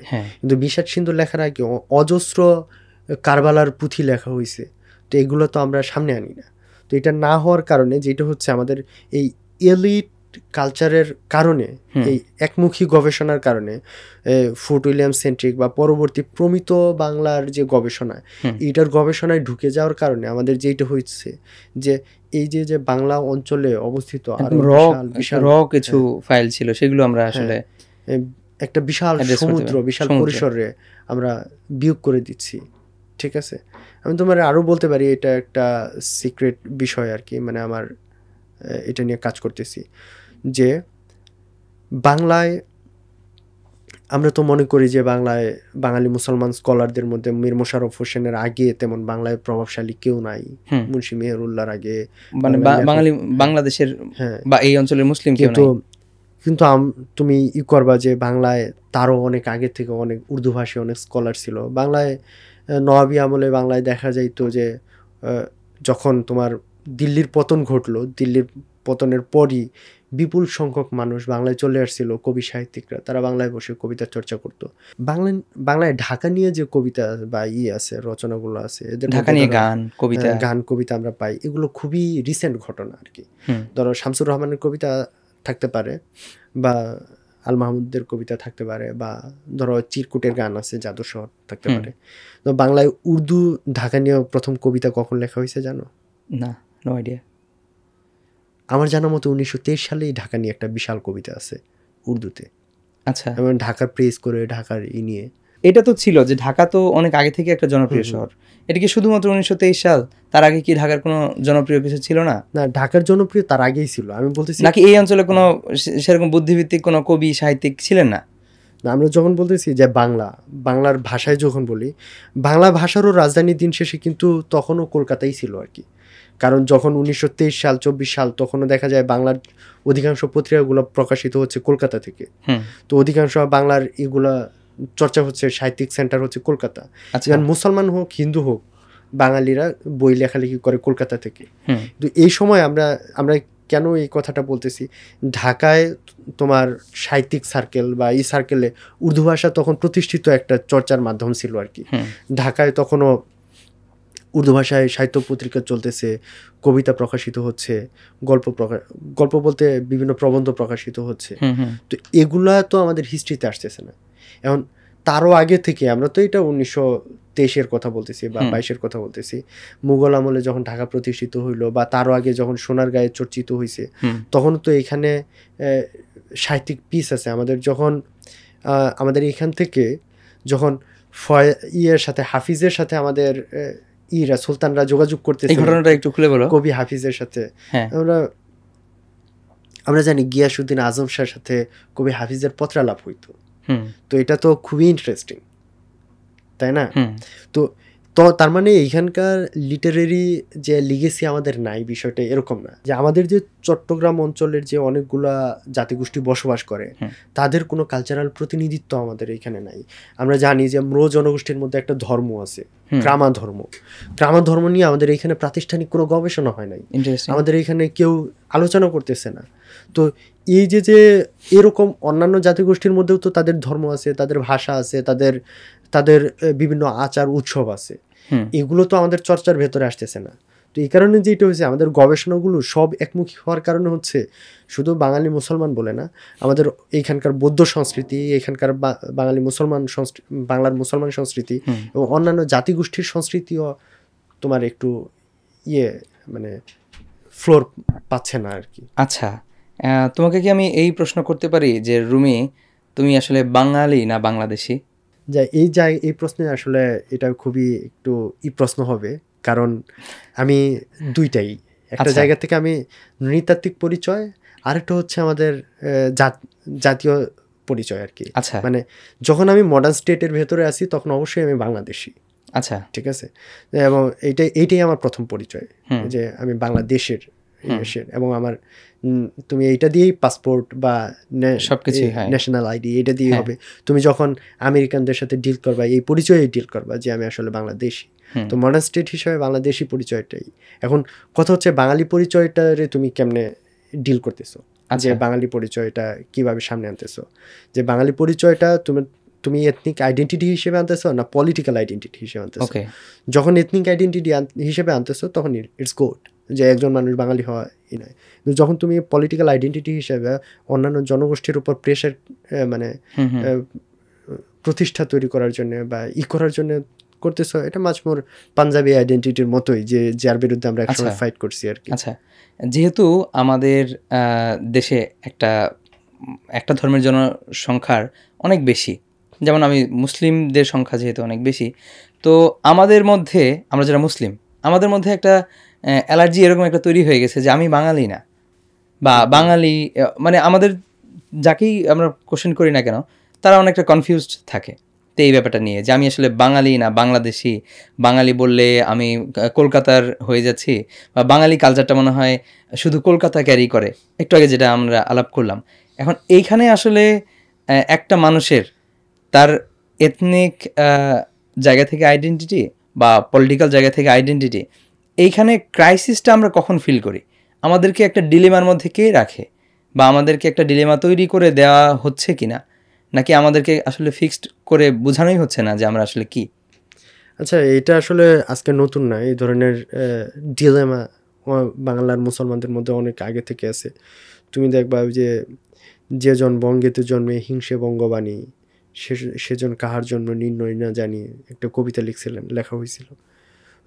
এই ধরনের কবিতা লেখা হয়েছে এক ধরনের মধ্যে, স্ট্রেসের মধ্যে। কারণ একটা সময় মনে করা হয়তো মুসলমানরা মুসলমান, তারা বাঙালি না আর কি। তো এখনো অনেকেই এই ডিলেমার মধ্যে আছে। তো আমি যেটা বলতে চাই আর কি, যে এই জায়গাটা আসলে করার মতো, যে অ্যাড্রেস করার মতো, যে একটা মানুষ কোনটা আমার রিলিজিয়াস আইডেন্টিটি, কোনটা আমার এথনিক আইডেন্টিটি, কোনটা আমার ন্যাশনাল আইডেন্টিটি, এগুলা হওয়ার মতো। যে আমি যখন বাঙালি হই, একটা একটা একটা পারসিক মুসলমান হইতে পারে, একটা তুর্কি মুসলমান হইতে পারে, একটা আরব মুসলমান হইতে পারে, এরকম একজন বাংলার মুসলমান হইতে পারে, হতে পারে না? তো একজন ইন্দোনেশীয় মুসলমান হইতে পারে তো তো একটা তার এথনিক আইডেন্টিটি আর একটা রিলিজিয়াস আইডেন্টিটি, তো একটা আরেকটার সাথে কখনো কনফ্লিক্ট করে না। তো তো আমরা এখানে আমাদের অগ্রাধিকার ভিত্তিতে আমি বুঝতে পারি না যে আসলে বাংলায় এই কনফ্লিক্টটা কেন বারবার হচ্ছে। ইন্দোনেশিয়ায় কিন্তু এটা হয় নাই, মালয়েশিয়ায় হয় নাই। আমরা দেখছি যে ইন্দোনেশিয়া, মালয়েশিয়া তাদের নেটিভ কালচারে রেখেই তারা তাদের মধ্যে মুসলমানরা হয়েছে এবং মুসলমান ওইখানে ইসলাম চর্চা করতেছে। আমরা দেখি তাদের প্রধানমন্ত্রীরা, তাদের রাষ্ট্রের প্রতিনিধিরা তাদের কিভাবে বিভিন্ন উৎসবে তাদের নেটিভ কালচারে করে। তো আমরা আমাদের এখানকার মুসলমানদের মধ্যে এই হীনমন্যতাটুকু আছে, তারা আরবদের থেকে বেটার মুসলমান হইতে চায় অনেকেই, আবার অনেকেই করতে চায়। তো এই কালচারের মধ্যে তাদের যে বোঝাপড়ার যে ক্রাইসিস, এই ক্রাইসিস থেকে তারা এক ধরনের কালচারাল মানে ভ্যাকিউম তৈরি করে ফেলছে আর কি, যে তাদের রিলিজিয়নের বাইরে যেন তাদের আর কোনো কালচার নাই। তো এইটা হওয়ার কারণে হয়েছে কি, যে তারা যখন একটা কালচারাল ইস্যুতে যোগ দেয়, তারা মনে করে যে আমার ধর্ম থেকে বের হয়ে যাইতে হবে। যে তারা মনে করে, যেহেতু যখন কেউ একজন ধরো যে কোনো একটা পার্থিব কোনো একটা কাজ করতে, সে বাজার করুক, বিজনেস করুক বা মিউজিক করুক আর কি, তার প্রথমে তার এইটা আসে যে এটা আমার ধর্মীয় জীবনের অংশ নাই হিসেবেই আসে। তো এই কনফ্লিক্টটা তাদের মধ্যে সবসময় করতে হয় যে আমি আগে মুসলমান না, আগে বাঙালি। কিন্তু এটা কালচার হিসেবে বাংলার যে চিরাচরিত কালচার, এটার মধ্যে থেকে তারা করতে পারে। ইসলাম তো আসলে যেটার ভেতরে শিরক নাই ওইটারে তো হারাম করে না। এবং এটা তো অন্য ইসেও যদি যাই, যে আমরা আমাদের নেটিভ কালচারে নিলে তো আমাদের ইসে নাই না। তো এই কালচারে যদি আমরা নিই, বরং এটা আমরা আমাদের শক্তিশালী করবে কালচারাল আইডেন্টিটি তৈরির জন্য। বাংলার জনগোষ্ঠী যখন তার কালচার দিয়ে হবে, তখন বিশ্বের বিভিন্ন কালচারের সামনে সে নিজের কালচার নিয়ে দাঁড়াইতে পারবে, সে বার্গেইন করতে পারবে যে আমি তোমার কি নেব কি না নেব। আচ্ছা রুমি, তুমি আমাকে এই জিনিসটা একটু ক্লিয়ার করো, সেটা বাংলার যে মুসলিম আমরা যারা আছি, তারা এখনও একটা আইডেন্টিটি ক্রাইসিস বা একটা ডিলেমার মধ্যে এখনও আছে। তো এইটা তারা কিভাবে ফাইন্ড আউট করবে, বা তাদের রোলটা আসলে কোনটা হবে, তারা কোন জিনিসটাকে রোল মডেল ধরে তারপরে আগাবে? আচ্ছা, আমি কালচারের জায়গায় আমি আগে কালচারে অ্যাড্রেস করার পক্ষে আর কি। বাংলার মুসলমানদের একটা বড় কালচার কনফ্লিক্টটা ছিল আর কি, যেটা বেঙ্গলিনেস ভার্সাস মুসলিমনেস। এই যে তারা কতটুকু বাঙালি কতটুকু মুসলিম, এইটার যে তর্ক গত 1-150 বছরের বেশি সময় ধরে তাদের মধ্যে হয়ে আসছে, এটার মধ্য দিয়ে তারা যেটা করছে আমরা দেখছি গত 150-200 বছর ধরে বাংলায় যে সাময়িকপত্র বা সংবাদ সাময়িকপত্র প্রকাশিত হয়েছে, তাদের মধ্যে যে মুসলমানরা সমাজের সংস্কার চাইছে, তাদের মধ্যে কেউ একজন আমরা খুব কনফিডেন্টলি বলতেছি, তারা কেউ সুলতানি আমলের দিকে ব্যাক করার চেষ্টা করে নাই, ব্যাক করার না, সুলতানি আমলের গ্লোরিরে ওন করার চেষ্টা করে নাই। ওকে, এইটা খুব ইন্টারেস্টিং যে তারা বাংলায় বসবাস করে, বাঙালি মুসলমান, তারা তাদের কালচারাল লিগেসি হিসেবে সুলতানি আমলের ক্লেম করতে চাচ্ছে না। এবং এই যে তারা বারবার মুসলমান হতে গিয়ে প্যান ইসলামিস্ট হয়ে যাওয়া, মুসলমান হইতে গিয়ে তারা, এটা একটা ভালো গুণ যে বৈশ্বিক মুসলমানদের সাথে ভ্রাতৃত্ব তৈরি করা, এটা অবশ্যই ভালো গুণ, এটা আমরা ক্রিটিক করতেছি না।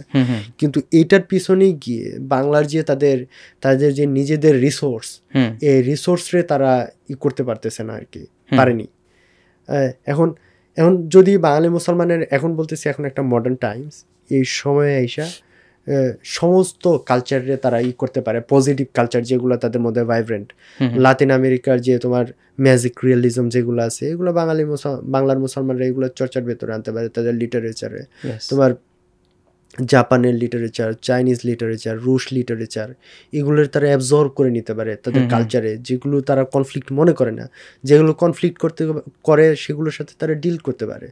এইভাবে বাংলা যদি একটা কালচারাল বা লিটারেচার ইন্টেলেকচুয়াল একটা হাব হয়ে করে তুলতে পারে, এটা তো এটাই না। তাদের মধ্যে থেকে যদি অ্যাথিস্টও হয়, এটা তো তাদের প্রোডাক্ট। তো তো আমার কথা হচ্ছে গোল্ডেন এজে, মুসলিম গোল্ডেন এজে বাগদাদে অ্যাথিস্ট ছিল, হুম ঠিক আছে, হুম এবং প্রাউডলি তাদের তাদের টেক্সটগুলো এখন পর্যন্ত বিভিন্ন জায়গায় ছড়াই ছিটাই আছে। আমি এটা বলতেছি না, আমি বলতেছি যে তোমার এই বাইতুল হিকমা যেরকম তৈরি হয়েছিল, তারপরে দারুল হিকমা যেভাবে তৈরি হয়েছিল, আন্দালুসিয়ায় যেভাবে তৈরি জ্ঞান চর্চা হয়েছে, তারা ঢাকারে এরকম একটা হাফ করার চেষ্টা করতে পারে। এবং এইখানে যদি ফিল্টার করা হয় যে আমি হাসন রাজারে নেব, আমি ইসেরে নেব না, লালনকে নিব না, লালনকে নেব, হাসন রাজারে নেব না, কিংবা আমি শাহ আব্দুল করিমকে নিব, ওইদিকে আমি তো ইয়েকে নিব না। এটার একটা ওয়াইড স্পেস হইতে হবে। বাংলা আসলেই এরকম ছিল যে বাংলা, তুমি দেখবা বাংলার যে তান্ত্রিক বৌদ্ধধারা যে কালচারটা, এই কালচারের সাথে তুমি বাংলার যে মূর্তিগুলো পাবা, এই মূর্তিগুলোর সাথে থাইল্যান্ডের মূর্তির মিল আছে, কম্বোডিয়ার মূর্তির মিল আছে, ভিয়েতনামের, তারপরে ইন্দোনেশিয়ার মূর্তির মিল আছে। তার মানে তাদের যাবার সাথে বাংলার কানেকশনই ছিল। এই যে তোমার অতীশ দীপঙ্করের জার্নি, অতীশ দীপঙ্কর আগে গেছে যাবা ইন্দোনেশিয়াতে, তারপর ওইখান থেকে ফিরে আসছে বিক্রমপুর, তারপর গেছে সে তিব্বতে। তো এই যে জার্নি, এই জার্নির মধ্যে দিয়ে সে কালচারাল এক ধরনের লেনদেন তো হয়েছে। তো এটা আমরা দেখতে পারি আমাদের সাথে কাদের কাদের লিঙ্ক আছে। তো আমার মনে হয় যে এই পুরোটাই আমরা কালচারালি ওন করতে পারি। এই কালচারালি ওন করা মানে হচ্ছে যে এই সমস্ত কালচারের থেকে আমরা নির্যাস নিতে পারি। যদি আমরা আমাদের কালচারে ওরকম করে মানে করতে পারি, পজিটিভ কালচার ওরকম ভাইব্রেন্ট করতে পারি, তাহলে আমরা একটা করতে পারবো, মানে এরকম একটা রিসোর্সফুল একটা নেশন তৈরি হইতে পারবো, যারা আসলে যাদের উপর কালচারাল হেজিমনি কাজ করে না। আচ্ছা রুমি, বাংলার কালচারের, বাংলা সংস্কৃতির এই মুহূর্তে প্রতিবন্ধকতা কি মনে করো? যে বাংলা সংস্কৃতি যে বিকাশ হচ্ছে না, বা বাংলা সংস্কৃতি বিকাশে প্রতিবন্ধকতা কি কি তোমার মনে হয়? আচ্ছা, বিকাশ হচ্ছে না তা না, বাংলা সংস্কৃতি বিকাশ হচ্ছে আর কি, এবং বিশাল বিকাশ হয়েছে রবীন্দ্রনাথের হাত দিয়ে, তারপরে কাজী নজরুল ইসলামের হাত দিয়ে হয়েছে। তো এছাড়াও আরো অনেকের মাধ্যমে হয়েছে, অনেকের মধ্য দিয়ে হয়েছে। তো বাংলার সংস্কৃতির আমি একটা বড় প্রতিবন্ধকতা মনে করি যে উগ্র বাঙালিবাদ আর কি। উগ্র বাঙালিবাদ যেটা হয়েছে, এটার কারণে আমি এর আগেও আমরা বলছি, এটা কেমন যে উগ্র বাঙালিবাদের কারণে যে এটা হচ্ছে যে আমরা কেবল বাঙালি হইতে হবে এবং নির্দিষ্ট শ্রেণীর বাঙালি হইতে হবে, এর বাইরে কোনো লিটারেচার আমরা অ্যাকসেপ্ট করব না, এর বাইরের কোনো ইসেরে আমরা স্পেস দেব না, মতাদর্শরে আমরা স্পেস দেব না। এইটা আমরা যখন দেখি যে আমরা যখন বাঙালিবাদরা এক্সপ্লেইন করি, যে আমি যখন বাঙালিবাদরা এক্সপ্লেইন করি আমি কিভাবে করি আর কি, তুমি দেখবা যে 19 শতকের প্রথম দিকেই তোমার বাঙালি বলে যে অ্যাড্রেস করা হচ্ছে আর কি, তো তুমি দেখবা এটা বাঙালি বলতে তখন আসলে বাঙালি হিন্দু বোঝানো হয় আর কি। আচ্ছা, এটা বঙ্কিমচন্দ্র চট্টোপাধ্যায়ের লেখা, চন্দ্রনাথ বসুর লেখা, ইভেন তৎকালীন যে শরৎচন্দ্র চট্টোপাধ্যায়ের যে উপন্যাস আছে, উপন্যাসেও তুমি দেখতে পারবা শ্রীকান্তের প্রথম পৃষ্ঠাতেই আছে যে বাঙালি বনাম মুসলমানের মধ্যে স্পোর্টস। তো এই যে বাঙালিরে আলাদা করে দেখা, মুসলমানরে আলাদা করে দেখা, এবং এর মধ্যে দিয়ে যে বাঙালি বলতে বাঙালি হিন্দুরে অ্যাড্রেস করা, এর মধ্য দিয়ে যে বাঙালিবাদ গড়ে উঠছে, এটার ভেতর অনেক প্রবলেমেটিক ইস্যুস আছে আর কি। আচ্ছা, ইস্যুস বলতে কি, এই বাঙালিবাদ কিন্তু সব বাঙালিরে নেয় না। যে এই বাঙালিবাদে তুমি ইসেরে পাবা না, মানে সৈয়দ সুলতান রে পাবা না, এই বাঙালির মুন্সি মেহেরুল্লাহরে থাকবে না, কিন্তু তারা তো বাঙালি। এই বাঙালির ভেতরে তোমার ইসেরা থাকবে না, যে এর আগের লোকগুলা থাকবে না। তো থাকবে কারা? যারা এই বাঙালি, মানে তারা যাদের সিলেক্ট করেন, মানে তারা মানে এই কালচার যাদের সিলেক্ট করে। আচ্ছা, তোমার একটা ইন্টারেস্টিং গল্প বলি, যেটা একটা হচ্ছে হাতেম তাইর গল্প। হাতেম তাইর গল্পের এখন পর্যন্ত 7-8টার বেশি ম্যানুস্ক্রিপ্ট আছে। ম্যানুস্ক্রিপ্ট মানে হচ্ছে পুঁথির। তো এই পুঁথির ম্যানুস্ক্রিপ্টের মধ্যে যেটা হচ্ছে বাংলায় মুদ্রণ শিল্পের বিকাশে হাতেম তাই পুঁথির ভূমিকা ছিল ব্যাপক। মানে একটা সময় দেখা যেত বাংলা হিন্দু মুসলমান হাতেম তাই পুঁথি পড়তেছে। তো এই হাতেম তাইর পুঁথিরে আসলে করা হয়েছে কি, যে এই পুঁথির ভাষা থেকে তাদের প্রমিত ভাষা করতে হয়েছে।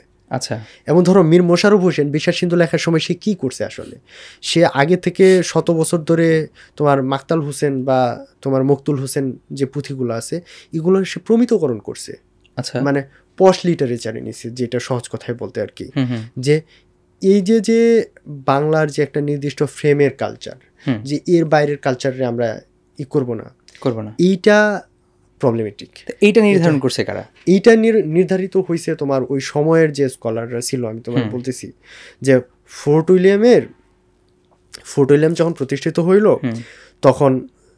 তখন তো এখানে অনেকগুলো ভাষা পৃষ্ঠপোষকতা পাইছে, বাংলাও পাইছে, উর্দুও পাইছে, তো বিভিন্নভাবেই পাইছে। তো এই বাংলা এবং উর্দুর মধ্যে একটা, আমি বাংলা এবং উর্দুর কথায় আনতেছি আর কি। বাংলা ভাষায় যে পৃষ্ঠপোষকতা পাইছে এটা হচ্ছে ধরো উইলিয়াম ক্যারি এবং তার সাথে মৃত্যুঞ্জয় তর্কালঙ্কার, রামরাম বসু এরা ছিলেন। এবং আমরা দেখছি তখনকার যে বইগুলা ফোর্ট উইলিয়াম থেকে বের হইতেছে এদের মধ্যে একটা অঘোষিত রীতি ছিল যে এখানে সংস্কৃত বহুল বাংলা থাকবে, সংস্কৃত বহুল, এখানে আরবি ফার্সি থাকবে না। মানে আচ্ছা, হ্যাঁ। আবার উর্দু ভাষা যখন এই ফোর্ট উইলিয়ামে উর্দু ভাষা করতেছে তখন তারা বলতেছে যে এটা থাকবে ফার্সি এবং আরবি বহুল, এখানে সংস্কৃত ভাষা থাকবে না। আচ্ছা, তো এই যে একটা কালচারাল ডিভিশন হয়ে গেল, এটা হওয়ার কারণে যে অন্তজ যে বাংলার যে অন্তজ মুসলমান, ঠিক আছে, এরা কিন্তু ক্রাইসিসে পড়ে গেছে, মাইনাস হয়ে গেছে। কারণ এরা তো আসলে উর্দু ফার্সির ভেতরেও পড়ে না, এরা তো আসলে মানে ফোর্ট উইলিয়ামের যে দুইটা জনরা, এই দুইটার জনরার কোনোটাতেই তো এরা নাই। কারণ তারা তো আসলে যে অর্থে আমরা উর্দু ফার্সির কথা বলি ওই অর্থে অন্তত মুসলমান তো ওই উর্দু ফার্সির না তারা। আবার যে অর্থে বাংলা তৈরি হয়েছে ওই অর্থেও তো তারা বাঙালি না। তো তারা যে এই যে মাইনাস হওয়া জনগোষ্ঠী, যে জনগোষ্ঠীর ভাষা হচ্ছে প্রমিত বাংলা না, আবার হচ্ছে উর্দু ফার্সিও না, তো তারা সাইলেন্ট হয়ে গেল। তো আমি বলতেছি এই যে এর মধ্য দিয়ে যে ওই সময় থেকে মাইনাস হয়ে গেল। হ্যাঁ, মোটামুটি ওই সময় থেকেই মাইনাস হয়েছে। কারণ আমি বলতেছি এই কালচার পরবর্তীতে আস্তে আস্তে প্রভাব বিস্তার করছে। এখন আমরা যে প্রমিত ভাষা, এই যে আমরা যে কথা বলি, এই প্রমিত ভাষার কথা পর্যন্তও তো আমাদের মধ্যে তার প্রভাব আছে। হ্যাঁ, ওই লিটারেচারের প্রভাব আছে। তো এখন যে আমরা যে এই যে পূর্ব বাংলার ময়মনসিংহ গীতিকা, পূর্ববঙ্গ গীতিকা, বা ধরো এইখানকার জনগোষ্ঠীর যে জীবনের শ্লোক বলি, তারপরে নিগুড় গল্পগুলো, ছোট ছোট গল্পগুলো বলি, যেগুলো আমাদের প্রাত্যহিক এই গল্প, তো এইগুলো মাইনাস হয়ে গেছে না দীর্ঘদিন। তুমি যখন পূর্ববঙ্গ গীতিকা বলো, এটা ইন ইটসেলফ তো একটা মানে মাইনাস প্রজেক্ট না। কারণ তুমি পূর্ববঙ্গ গীতিকা হচ্ছে তোমার মানে একটা ডিভিশনের ভিতরে এটা ফেলে দিলাম, ওইটা মেইন স্ট্রিম, মানে পূর্ববঙ্গ গীতিকা হচ্ছে মেইন স্ট্রিম না, তাই তো। তো তুমি যখন অন্যান্য সাহিত্যের বিষয়েও যাবা, যে পূর্ববঙ্গের লোককথা, পূর্ববঙ্গের অমুক, তুমি তো এটার বাংলা মেইন স্ট্রিমে আনতেছো না। তো তোমার আমরা তো বলতেছি না দিওয়ানা মদিনা যেখানে আছে কাজল রেখা একই জায়গায় আছে, তার মানে এখানে তো হিন্দু মুসলিমের ডিভিশনটা না, ডিভিশনটা হচ্ছে পূর্ববঙ্গের যে কালচার, এই কালচারে না করা, মানে উঠতে না দেওয়া, এইখানের অ্যাড্রেস না করা। এই কারণে দেখবা যে তৎকালীন যে বাংলার যে ধর্মের হয়েছে, ধর্ম নিয়ে গবেষণা হয়েছে, তৎকালীন বাংলার ফোকলোর নিয়ে গবেষণা হয়েছে, এটা দেখবা যে ওইটার আশপাশ দিয়ে আছে পূর্ব বাংলার ধর্ম, পূর্ব বাংলার কালচার। আমি বলতেছি এই যে বাঙালি কেন্দ্রিকতা, যেটা রামমোহন রায় পরবর্তী যে হয়েছে, বাঙালির পুনর্জাগরণ হিসেবে আমাদের মধ্যে আসছে, এই বাঙালিবাদ, এটার ডিজিজটা হচ্ছে এটা এই নির্দিষ্ট ঘরানার বাঙালি, মানে ডেফিনেশনের বাঙালি ছাড়া আর সব কিছুরে সে অস্বীকার করে। এবং তার এই অস্বীকৃতির কারণে যেখানে হচ্ছে তুমি বাঙালি মুসলমান, যেহেতু বাঙালিবাদের ভেতরে, ফ্রেমের ভেতরে বাঙালি মুসলমান তো নাই, সুতরাং তুমি যত বেশি মুসলমান হইতে পারবা তুমি এটার ভেতরে ঢুকতে পারবে না, তুমি গারো হইলে এটার ভেতরে ঢুকতে পারবে না, তুমি রাজবংশী সাঁওতাল হইলে ঢুকতে পারবে না, তুমি তোমার এখানে স্পেস নাই। তুমি কে, আমি কে, বাঙালি। এটা একটা ভালো স্লোগান, কিন্তু এটা ওই পর্যন্ত ভালো যে পর্যন্ত এটা মুক্তির জন্য কাজ করে। কিন্তু তুমি জাতিগত পরিচয়ের জায়গা এটা তো আরেকজনের মুছে দিয়ে তারে বাঙালি করে ফেলা যাবে না। একটা পাহাড়ি জনগোষ্ঠীর পাহাড়ি রাখতে হবে, একজন ম্রোকে অবশ্যই তার ম্রো স্পেসটুকু দিয়ে রাখতে হবে, একজন চাকমারে, একজন মারমারে তার ওইটুকু স্পেস দিতে হবে। আমার মনে হয়েছে তেমনিভাবে একজন মুসলিম, একজন হিন্দু, সবাই তার সম্মান জায়গা থেকে অধিষ্ঠিত থাকবে। এই যে বাংলার মানে এই ভূখণ্ডের প্রত্যেকটা মানুষ যেন তার মানুষ পরিচয় তার জন্য যেন যথেষ্ট হয় আর কি, এই পরিচয় নিয়ে বসবাস করতে পারবে, এটা হচ্ছে তোমার কথা। এবং এই ক্ষেত্রে আমার মনে হয়েছে যে বাঙালিবাদ একটা বড় করছে। তাহলে এই যে একটা সীমারেখা, এই যে একটা প্রতিবন্ধকতা, এই যে একটা লিমিটেশন, এইটা থেকে আমরা কি এখন বের হতে পারছি, নাকি এখনও আমাদের এটা থেকে বের হওয়ার জন্য আরও কোনো বড় চ্যালেঞ্জ সামনে আছে? মডার্নাইজেশন একটা সুযোগ করে দিচ্ছে আর কি বর্তমানে, যেটা হচ্ছে যে এখন একটা বড় কোশ্চেন আসছে যে আমাদের এই বিশ্ব বৈশ্বিক পরিচয়ে যে আমাদের পাসপোর্ট কত শক্তিশালী, আমাদের ইকোনমি কত শক্তিশালী, আমাদের এইখানকে ট্রেড কেমন ভালো, আমাদের এইখানে ফরেন ইনভেস্টমেন্ট কিভাবে হইতে পারে, শক্ত হইতে পারে। তো এগুলো আমাদের মাপকাঠি হয়েছে কোনো একটা দেশের জন্য। তো আমরা যদি এগুলোতে গ্রো করি, আসলে আমাদের মনোযোগ যদি এদিকে দেই, তাহলে এই কালচারাল পলিটিক্সের জায়গায় তার পলিটিক্স জায়গাগুলোতে যে এত কোন্দল, আমার মনে হয় এগুলো অনেকগুলোই মীমাংসা হয়ে যাবে। কারণ তুমি যদি থাকো, মানে দেখবা দিকে যাও, তোমার মায়ানমার তো একটা বৌদ্ধ দেশ বা বৌদ্ধ অধ্যুষিত দেশ, ধরো মালয়েশিয়া একটা মুসলিম অধ্যুষিত দেশ, কিংবা ধরো সৌদি আরব মুসলিম অধ্যুষিত। এখন সৌদি আরব এবং মালয়েশিয়ার ধর্মের মধ্যে মিল নাই, কিন্তু তারা দেখবা তাদের অর্থনীতির একটা বিশেষ জায়গায় নিয়ে গেছে, এই কারণে তাদের অনেকে গুনতেছে। তখন আমি যদি আমার অর্থনৈতিকভাবে শক্তিশালী না থাকি বা আমার পাসপোর্ট শক্তিশালী না থাকে, তো আমি আসলে আমার হিন্দু পরিচয়, আমার মুসলিম পরিচয় আমার তো করতেছে না এখানে। আমার কাছে কি মনে হয় জানো, একটা হাস্যকর বিষয় মনে হয়, সেটা হচ্ছে যে আমার যখন কাজ থাকে না, তখন কিন্তু আমি আজে বাজে জিনিস নিয়ে চিন্তা করি। আমাদের দেশে অধিকাংশ মানুষ বেকার, আমাদের এই অঞ্চলের মানুষ খুব একটা কর্মঠ না, এটা মানুষের ধারণা।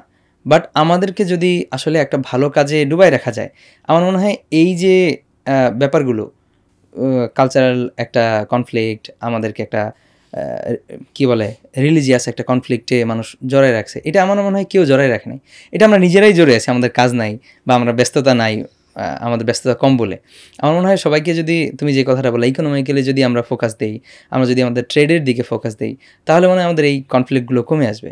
কিন্তু আমরা আমাদের মানসিকভাবেই আমরা কিছু হয়তোবা আমাদেরকে এইভাবে শেখানো হয়, বা কিছুটা হয়তোবা আমরা আশেপাশ থেকে শুনতে পাই, কিছু কট্টরপন্থী বা কিছু একদম গোড়া যারা, তারা দেখা যায় কোনো যুক্তিতর্ক মানছে না, তারা কোনো ফিউচার প্ল্যান নাই, তাদের কখনো কালচারাল ডাইভার্সিটি কোন জায়গা থেকে কোন জায়গায় আসছে, রিলিজিয়াস ডাইভার্সিটি কোন জায়গা থেকে আজকে কোন জায়গায় আসছে, এটা তাদের স্টাডি না করে তারা এই উল্টাপাল্টা একটা গ্যাঞ্জাম লাগিয়ে রেখেছে। তো এইটার মধ্যে আমার যেটা মনে হয় যে কালচারালি যে আমাদের কনফ্লিক্টগুলো, এগুলো কি কোনোভাবে আমাদের রিলিজিয়াস কনফ্লিক্ট সমাধান করে কি আমরা কালচারাল কনফ্লিক্টকে সমাধান করতে পারি কিনা? আচ্ছা, এটা একটা গুরুত্বপূর্ণ অপশন আর কি। আমি যেটা বলতে চাই, যে আমরা এখন পর্যন্ত কোনো গোল্ডেন এজ দেখি নাই যেটা হচ্ছে একমাত্রিক আর কি, মানে যেটা ডাইভার্স না আর কি। হ্যাঁ, যদি আমরা দেখি যে বাগদাদে মুসলমানদের রাজত্ব, বা কর্ডোবায় মুসলমানদের যে স্বর্ণযুগ, বা কি বলে মধ্য এশিয়ায় উসমানী খেলাফত, হ্যাঁ, তো এই যে গোল্ডেন এজগুলো, এই গোল্ডেন এজের মধ্যে আমরা দেখবো সবসময় যে তাদের চারপাশ ঘিরেই ডাইভার্সিটি আছে, রিলিজিয়াস ডাইভার্সিটি। মুসলমান আমলে অধিকাংশ ক্ষেত্রেই দেখা যেত অন্যান্য ধর্মের যে মানুষগুলো ছিল, তারা অনেকটা শাসন, তারা তাদের আইনেই শাসন করতো আর কি। ইহুদিরা তাদের তৌরাতের বিধান অনুযায়ী শাসন করতো, বা খ্রিস্টানরা তাদের খ্রিস্টান বিধান অনুযায়ী শাসন করতো। তো এটা তো একটা বিশাল স্পেস দেয়া। আন্দালুসিয়ার যে ডাইভার্স চরিত্র, এটা নিয়ে আমাদের প্রচুর রিসার্চ হয়েছে যে আন্দালুসিয়ায় কিভাবে মুসলমান, খ্রিস্টান এবং ইহুদিরা পাশাপাশি থাকছে। তুমি অবাক হবা যে ইহুদি যে গোল্ডেন এজ, মানে ইহুদি ধর্মতত্ত্ব, ফিলোসফির যে গোল্ডেন এজ, এই গোল্ডেন এজটা হচ্ছে মুসলমানদের পৃষ্ঠপোষকতায়। আচ্ছা, তো আমি যেটা বলি যে তুমি যখন এই যে একবার একদম পিওরার জায়গায় যাইতে চাবা, যে আমি খুবই শুদ্ধিবাদী হব এবং আমি একটা গোল্ডেন এজ তৈরি করবো, এটা তুমি পারবা না। কারণ হচ্ছে তুমি যখন শুধুমাত্র আদর্শ প্রতিষ্ঠা করতে যাবা, তখন তোমার অনেক মেধাবী যারা তোমার আদর্শের সাথে অ্যালাইন করে না বলে তুমি বাদ দিবা। এবং তখন দেখা যাবে যে তোমার বাগদাদে যে বাইতুল মানে হিকমার কথা বলি, এটার বড় একটা অংশ ছিল ইহুদি খ্রিস্টান যারা অনুবাদক হিসেবে কাজ করছে এখানে। আচ্ছা, তো এখন আমরা যদি বলি যে যদি আমরা ঢাকার সেন্টার হিসেবে ইমাজিন করতে চাই যে ঢাকারে যদি আমরা, তাহলে অবশ্যই ডাইভার্সিটির দিকে যাইতে হবে, প্রত্যেকের মেধার মূল্যায়ন পাইতে হবে, প্রত্যেকের তার ওই স্পেসটুকু দিতে হবে। এখানে মানে কোনোভাবেই হওয়ার দরকার নেই। কারণ বাংলাদেশের জন্য একটা সমস্যা হচ্ছে তার চারপাশের যে দেশগুলো আছে তারা অতিমাত্রায় রিলিজিয়াস পোলারাইজেশনের মধ্যে আছে আর কি, ধর্মীয় মেরুকরণ হচ্ছে। তো বাংলাদেশের জন্য এটা চ্যালেঞ্জ যে এরকম অবস্থায় এখানে তুমি কিভাবে স্থিতিশীলতা প্রতিষ্ঠা করে দাঁড়াবা আর কি। তো এই চ্যালেঞ্জগুলো সামনে নিয়েই তোমার এটা মনে রাখতে হবে যে এই প্রত্যেকটা মেরুকরণ এটা একটা কলাপসের আগ মুহূর্তের বৈশিষ্ট্য।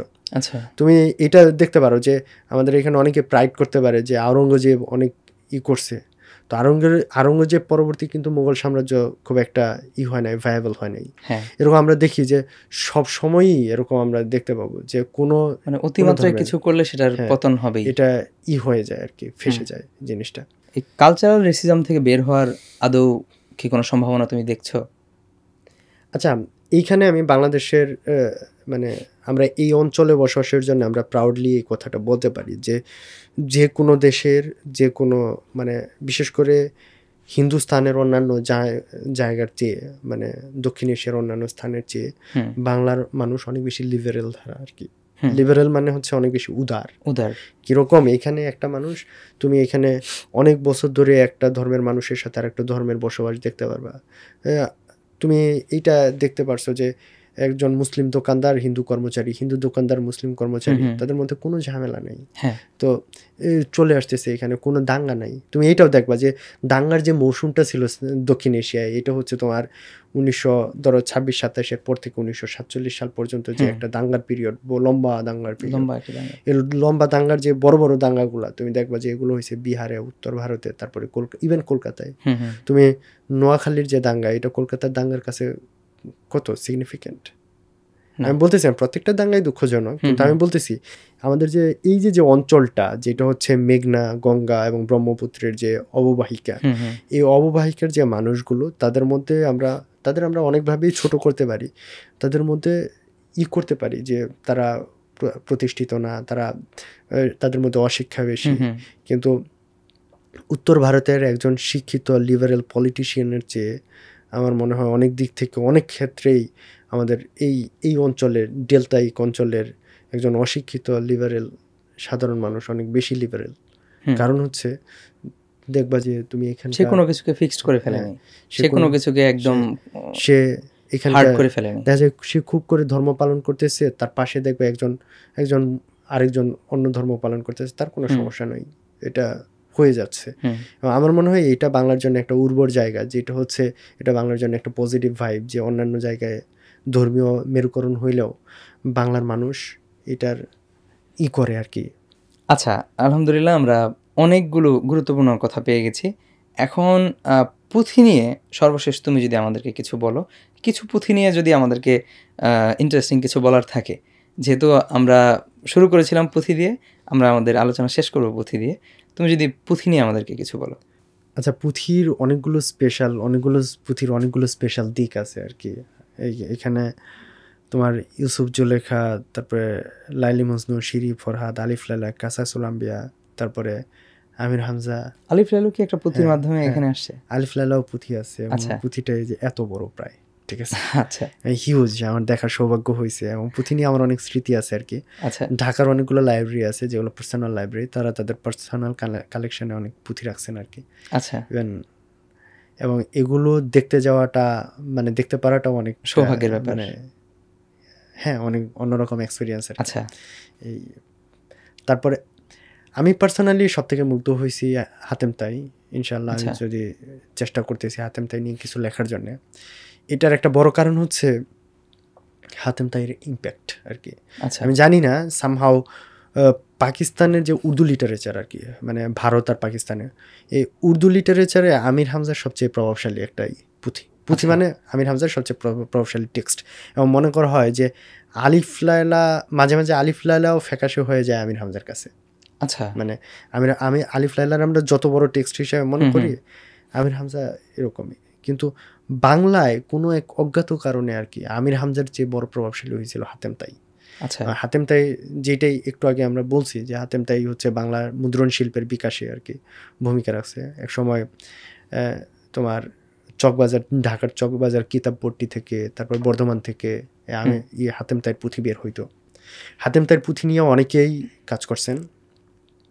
আমি মজার বিষয়টা আমি বলি, হাতেম তাই কিন্তু একটা জনরা, মানে একটা পুঁথি না। আচ্ছা, আচ্ছা, ঠিক আছে, মানে পুঁথিগুলো আমরা যখন পুঁথির নাম বলি, এটা আসলে একটা পুঁথি না, মানে একটা ঘরানা।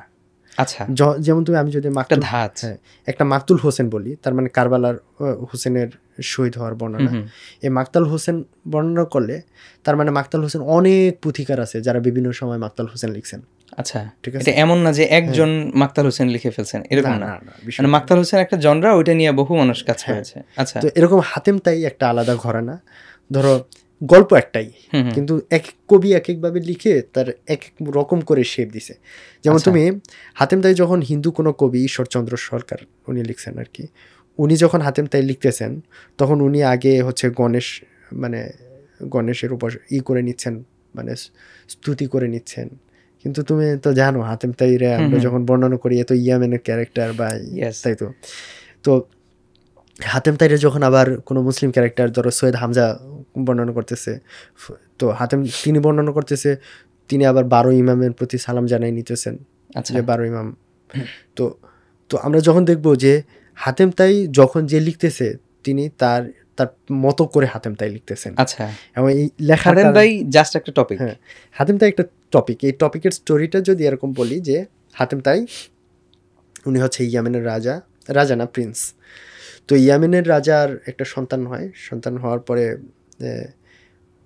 তার নাম হচ্ছে হাতেম, এবং মিরাকুলাস চাইল্ড আর কি।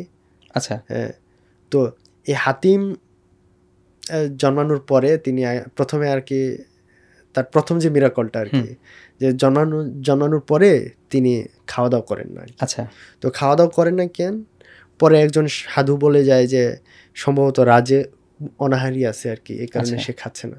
আচ্ছা, তো সবারই খাওয়া দাওয়া দেওয়া হচ্ছে, তারপরে খাওয়া দাওয়া দেওয়ার পরে তারপরেও সে খাচ্ছে না। তার মানে কি, পরে খোঁজ নিয়ে দেখা গেল যে একটা সম্ভবত উট আর কি, বা এরকম একটা কিছু, যে তার বাচ্চা সে অভুক্ত অবস্থায় আছে। তারে খাওয়ানোর পরে হাতিম প্রথম খাবার মুখে দেয়। তো মানে বলতেছি এই যে উদারতা হাতিমের, এইটা দিয়ে স্টোরিটা শুরু হয়েছে আর কি। যে এই শুরু হওয়ার মধ্যে দিয়ে হাতিম, আমি কেন বলি যে এটা গুরুত্বপূর্ণ আর কি, আমি হাতিমের হাতিমের কাছে এক সময় এক লোক আসে, সে বাগদাদ কর্ডোবা ঘুরে ঘুরে ধরো একটা বিশাল মণি জড়ো করছে, যে মানে পরশ পাথর যেখানে ছোঁয়াবে ওইটা হচ্ছে হয়ে যাবে, মানে স্বর্ণ হয়ে যাবে। সে এসে হাতেমরে বলতেছে, হাতেম তখন কিশোর, যে আমি এইটা জড়ো করছি, যে আমি এটা পাইছি, এটা আমি তোমার গিফট করতে চাই। হাতিম ওইটা হাতে নিয়ে পুকুরে ফেলে দিছে। পরে বলতেছে, তুমি এটা এটা তো আমি 70 বছর ধরে করছি, খুঁজে পাইছি, তুমি এটা ফেলে দিচ্ছ, এটা ঠিক হইলো? হাতিম বলল, তুমি 70 বছর যদি এই পাথর খোঁজার পেছনে না দিয়ে নিজের পেছনে দিতা, তাহলে তুমি নিজে পরশ পাথর হয়ে যাইতা। তো এই যে স্পিরিচুয়াল মেসেজ একটা, যে তুমি নিজের পেছনে সময় দাও এবং এইটা তোমার পরশ পাথর করে তুলবে। তো আমরা যদি স্টোরিতে যাই, এই হাতিম আস্তে আস্তে বড় হয়। পরে যে শাম দেশের রাজকুমার, যে মুনির স্বামী, সে হচ্ছে খোরাসানের রাজকুমারী আর কি, তার প্রেমে পড়ে আর কি। প্রেমে পড়ার পরে এই মুনির স্বামী তার কাছে, এটা স্টোরি ভেরি করে, এক সময় হচ্ছে ওই রাজকন্যা, খোরাসানের রাজকন্যা নিজে প্রত্যাখ্যান করে, অন্য স্টোরিতে আছে সে তার বাবার কারণে প্রত্যাখ্যান করে, কিংবা এই নানা একটা কারণে প্রত্যাখ্যান করার পরে মুনির স্বামী কি করেন, উনি কান্নাকাটি করেন। তো হাতিমের সাথে দেখা হয়। হাতিম তো সবার উদ্ধারকর্তা একরকম। তো হাতিম তার কাছে শোনার পরে, এই মুনির স্বামীর সমস্যা শোনার পরে তার সাহায্যার্থে এই খোরাসানের রাজকুমারের সাথে দেখা করেন। দেখা করার পরে উনি 7টা প্রশ্ন দেন আর কি, এই 7টা প্রশ্ন সলভ করে আসা লাগবে। এক ধরনের গল্পের ন্যারেটিভে আছে, এই 7টা প্রশ্ন সলভ করতে পারলে ওই রাজকুমারীর বাবা, যে রাজা, উনি সুস্থ হয়ে যাবেন, উনি অসুস্থ। আরেক ধরনের রাজকুমারী আছে, মানে আরেক ধরনের ন্যারেটিভ আছে, যে রাজকুমারী নিজেই শর্তটা দেয়, এটা হইলে তার অন্য কোনো কারণে না। ঠিক আছে? তো এইটাও, এই 7টা প্রশ্নের 7টা সওয়ালের জবাব হইলে সে মুনির স্বামীরে অ্যাকসেপ্ট করে নেবে আর কি। মুনির স্বামী মানে সে বিয়ে করবে, মানে গল্পের ভেরিয়েশন যাই হোক, এন্ডিংয়ে। তো এই 7টা প্রশ্নের সওয়াল, মানে 7টা সওয়ালের জবাব খোঁজার জন্য হাতিম বের হয়, বিভিন্ন অঞ্চল সফর করে, বিভিন্ন প্রশ্নের উত্তর বের করে আনে। ইন্টারেস্টিং জার্নি, 7টা দুর্দান্ত 7টা জার্নি আর কি। এবং এটা ভারতে এটা নিয়ে টিভি সিরিজ আছে। টিভি সিরিজ মানে টিভি শো আছে। তো এই গল্পটা তোমার এইভাবে শেষ হয়েছে, শেষ পর্যন্ত হাতিম হয়, মানে ফিরে আসে এবং ওই মুনির স্বামী রাজকুমারীর পায় আর কি। দারুণ ইন্টারেস্টিং গল্প। এখন তুমি শুধু আমাকে লাস্ট এইটা বলো যে এই পুঁথিগুলো এখন কি আসলে কোনো মানে এই সময়ের সাথে কোনোভাবে অ্যালাইন করতে পারে কিনা, বা এই প্রজন্মের এখন যারা মানে ইয়ং টিনেজ যারা, এরা আসলে পুঁথি থেকে কি নেওয়ার মতো কিছু আছে, বা এটা আসলে কিভাবে নিতে পারে, এটা যদি একটু শর্টলি বলে দাও। আচ্ছা, পুঁথির কয়েকটা দিক আছে। প্রথম কথা হচ্ছে পুঁথি হিস্টোরিক্যাল প্রাইমারি সোর্স আর কি, যে সময় লেখা হয়েছে। ফলে যারা ইতিহাস নিয়ে গবেষণা করতেছে তারা গত 200 বছরে মানুষের জনজীবন জানার সম্পর্কে জানার জন্য, এটা তোমার 1801 সালে হোক 1825 সালে হোক বা হোক, এই সময়কার জনজীবন সম্পর্কে ধারণা পাইতে পূর্ববঙ্গের মানে এই অঞ্চলে ধারণা পাওয়ার জন্য পুঁথি একটা বড় প্রাইমারি সোর্স হইতে পারে। এবং যদিও এটার ইগনোর করে আসা হইতেছে, পুঁথির কেউ সোর্স হিসেবে নিতে চায় না বা এখন পর্যন্ত নেয়নি। দ্বিতীয়ত হচ্ছে যে আধুনিক জ্ঞানতত্ত্বে একটা নতুন টার্ম আছে যেটা হচ্ছে সাবঅল্টার্ন স্টাডিজ আর কি। এটা হচ্ছে মানে মেইন স্ট্রিম লিটারেচারের বাইরে গিয়ে জনমানুষ সাথে কানেক্ট হওয়ার, যেটা আমরা সহজভাবে বলি। পুঁথিটা হচ্ছে অনেকটা সাবঅল্টার্নদের ভাষা, যেটা আমরা প্রথমেই বললাম যে এই যে আমরা তো আগে দরবারি সাহিত্য পড়ি, দরবারি লিটারেচার পড়ি, দরবারি ইতিহাস পড়ছি, তাই না আমরা যখন পড়ি। কিন্তু এই যে পুঁথি, এই পুঁথিগুলো তো কোনো দরবার পৃষ্ঠপোষকতা দেয় নাই না। তো সুতরাং এইখানে পলিটিক্যাল বায়াসনেস তো কম। তো এইখানে যদি আমরা কোনোভাবে যে লেখকের যে ফিকশনটুকু এইটারে যদি আমরা ইন্টারপ্রিট করতে পারি আমাদের মতো করে, বিভিন্ন মাধ্যমে, মুভি হতে পারে, নাটক হতে পারে, গল্প গানের মাধ্যমে হতে পারে, যে এটারে আমরা কানেক্ট করতে পারি। দ্বিতীয়ত হচ্ছে পৃথিবীর বিভিন্ন অঞ্চলেই দেখা যাচ্ছে যে এই পুঁথিরে, এই তুমি যেটা বললা যে এটারে নিউ মিডিয়ার মধ্যে আনা হইতেছে, এটা ফিল্ম করা হচ্ছে, টিভি সিরিজ করা হচ্ছে, এটার মধ্যে যেমন আমির হামজা, হাতিম তাই এ ধরনের আছে, এগুলোরে অনায়াসে কোনো ফিল্ম টিভি সিরিজে আনা যায়। যেমন আমি যখন আমির হামজা পড়লাম, আমার কাছে মনে হইতেছে আমি হ্যারি পটার পড়তে, মানে হ্যারি পটার স্টাইলে হাই ফ্যান্টাসি পড়তেছি। আমি যদি তুমি হাই ফ্যান্টাসিগুলো, ওয়েস্টার্ন হাই ফ্যান্টাসি দেখবা যে এগুলা তোমার বের হয়েছে কিছুদিন আগে, তো বাংলাতে অলরেডি এক্সিস্ট করতেছে হাই ফ্যান্টাসিগুলা। তো এরে তুমি হাই ফ্যান্টাসি হিসেবে আনতে পারো। আর আমরা শুধু অ্যাড্রেস করছি না, আমরা শুধু অ্যাড্রেস করতেছি না। এর পরবর্তীতে হচ্ছে এটার ইন্টারপ্রিটেশন মধ্য দিয়ে তুমি ফোকলোর স্টাডিজ যেটা, এটার ভেতরে তুমি এটা ইন্টারপ্রিট করতে পারো নানাভাবে এবং এর কাজে লাগাইতে পারো আর কি। এটা নানা ধরনের প্যাটার্ন আসবে কিংবা স্বাতন্ত্র্য আসবে। এটা মনে রাখা দরকার, বাংলার পুঁথি কেবল অনেকটা দিক থেকেই কেবল বাংলারও আছে, মানে এটা অন্য কোনো অঞ্চলে নাই। মানে অন্য জায়গার স্টোরিটা ঠিক আছে, হাতেম তাইয়ের স্টোরি অন্য আছে, কিন্তু বাংলার যে হাতেম তাই, এটা শুধু বাংলারই হাতেম তাই। এই যে বাংলার স্বাতন্ত্র্য, এই যে বাংলারই, এটা বাংলার কালচারাল অ্যাসেট একটা, এবং এটার যথাযথ কদর না মানে কদর করা দরকার আর কি। আচ্ছা, থ্যাংক ইউ সো মাচ, অনেক বেশি ধন্যবাদ। এত বেশি রিসোর্স আলহামদুলিল্লাহ আমাদের এই আলোচনায় ছিল, যেটা আমার মনে হয় যে এই পডকাস্টটা যদি কেউ পুরোটা দেখতে পারে, বা আমাদের আলোচনা থেকে যদি তার স্পেশাল নেয়ার মতো অনেক কিছু আছে, যদি সে এটা নিতে পারে বা যদি এটা কেউ ক্যারি করতে চায়, তাহলে সে এখান থেকে আসলে অনেক কিছু গ্রহণ করতে পারবে। ধন্যবাদ আহমেদ দিন রুমি। ধন্যবাদ। আমি আজকে অনেক বেশি আনন্দিত যে আমরা এমন একটি রিসোর্স ফুল একটা আলোচনা করতে পেরেছি, যেটা থেকে আমরা আসলে অনেক বেশি নিজেরাও অনেক বেশি এনরিচ হয়েছি, এবং আমরা আশা করি আমাদের যারা দেখছেন তারা অনেক বেশি রিসোর্সফুল হতে পারবেন। তো ধন্যবাদ আপনাদের সকলকে। আর যেন আমরা আরও বেটার কিছু করতে পারি, যেন আমরা আরও বেশি অনেক ভালো কিছু করে যেতে পারি, যেন জীবনের প্রতিটি গল্প, জীবনের প্রতিটি পদক্ষেপ নিয়ে আমরা আপনাদের সামনে তুলে ধরতে পারি, জীবনের প্রতিটি ভালো পদক্ষেপ যেন আপনাদের শোনাতে পারি, এমন কিছু গল্প নিয়ে আমরা ইনশাল্লাহ আবার পরের কোনো এপিসোডে হাজির হব। সে পর্যন্ত আমাদের জন্য দোয়া করবেন, আমাদেরকে আপনাদের সাথে রাখবেন, আপনাদের সাথে থাকতে পারাটাই আমাদের প্রধান সার্থকতা। ধন্যবাদ সবাইকে। আসসালামু আলাইকুম।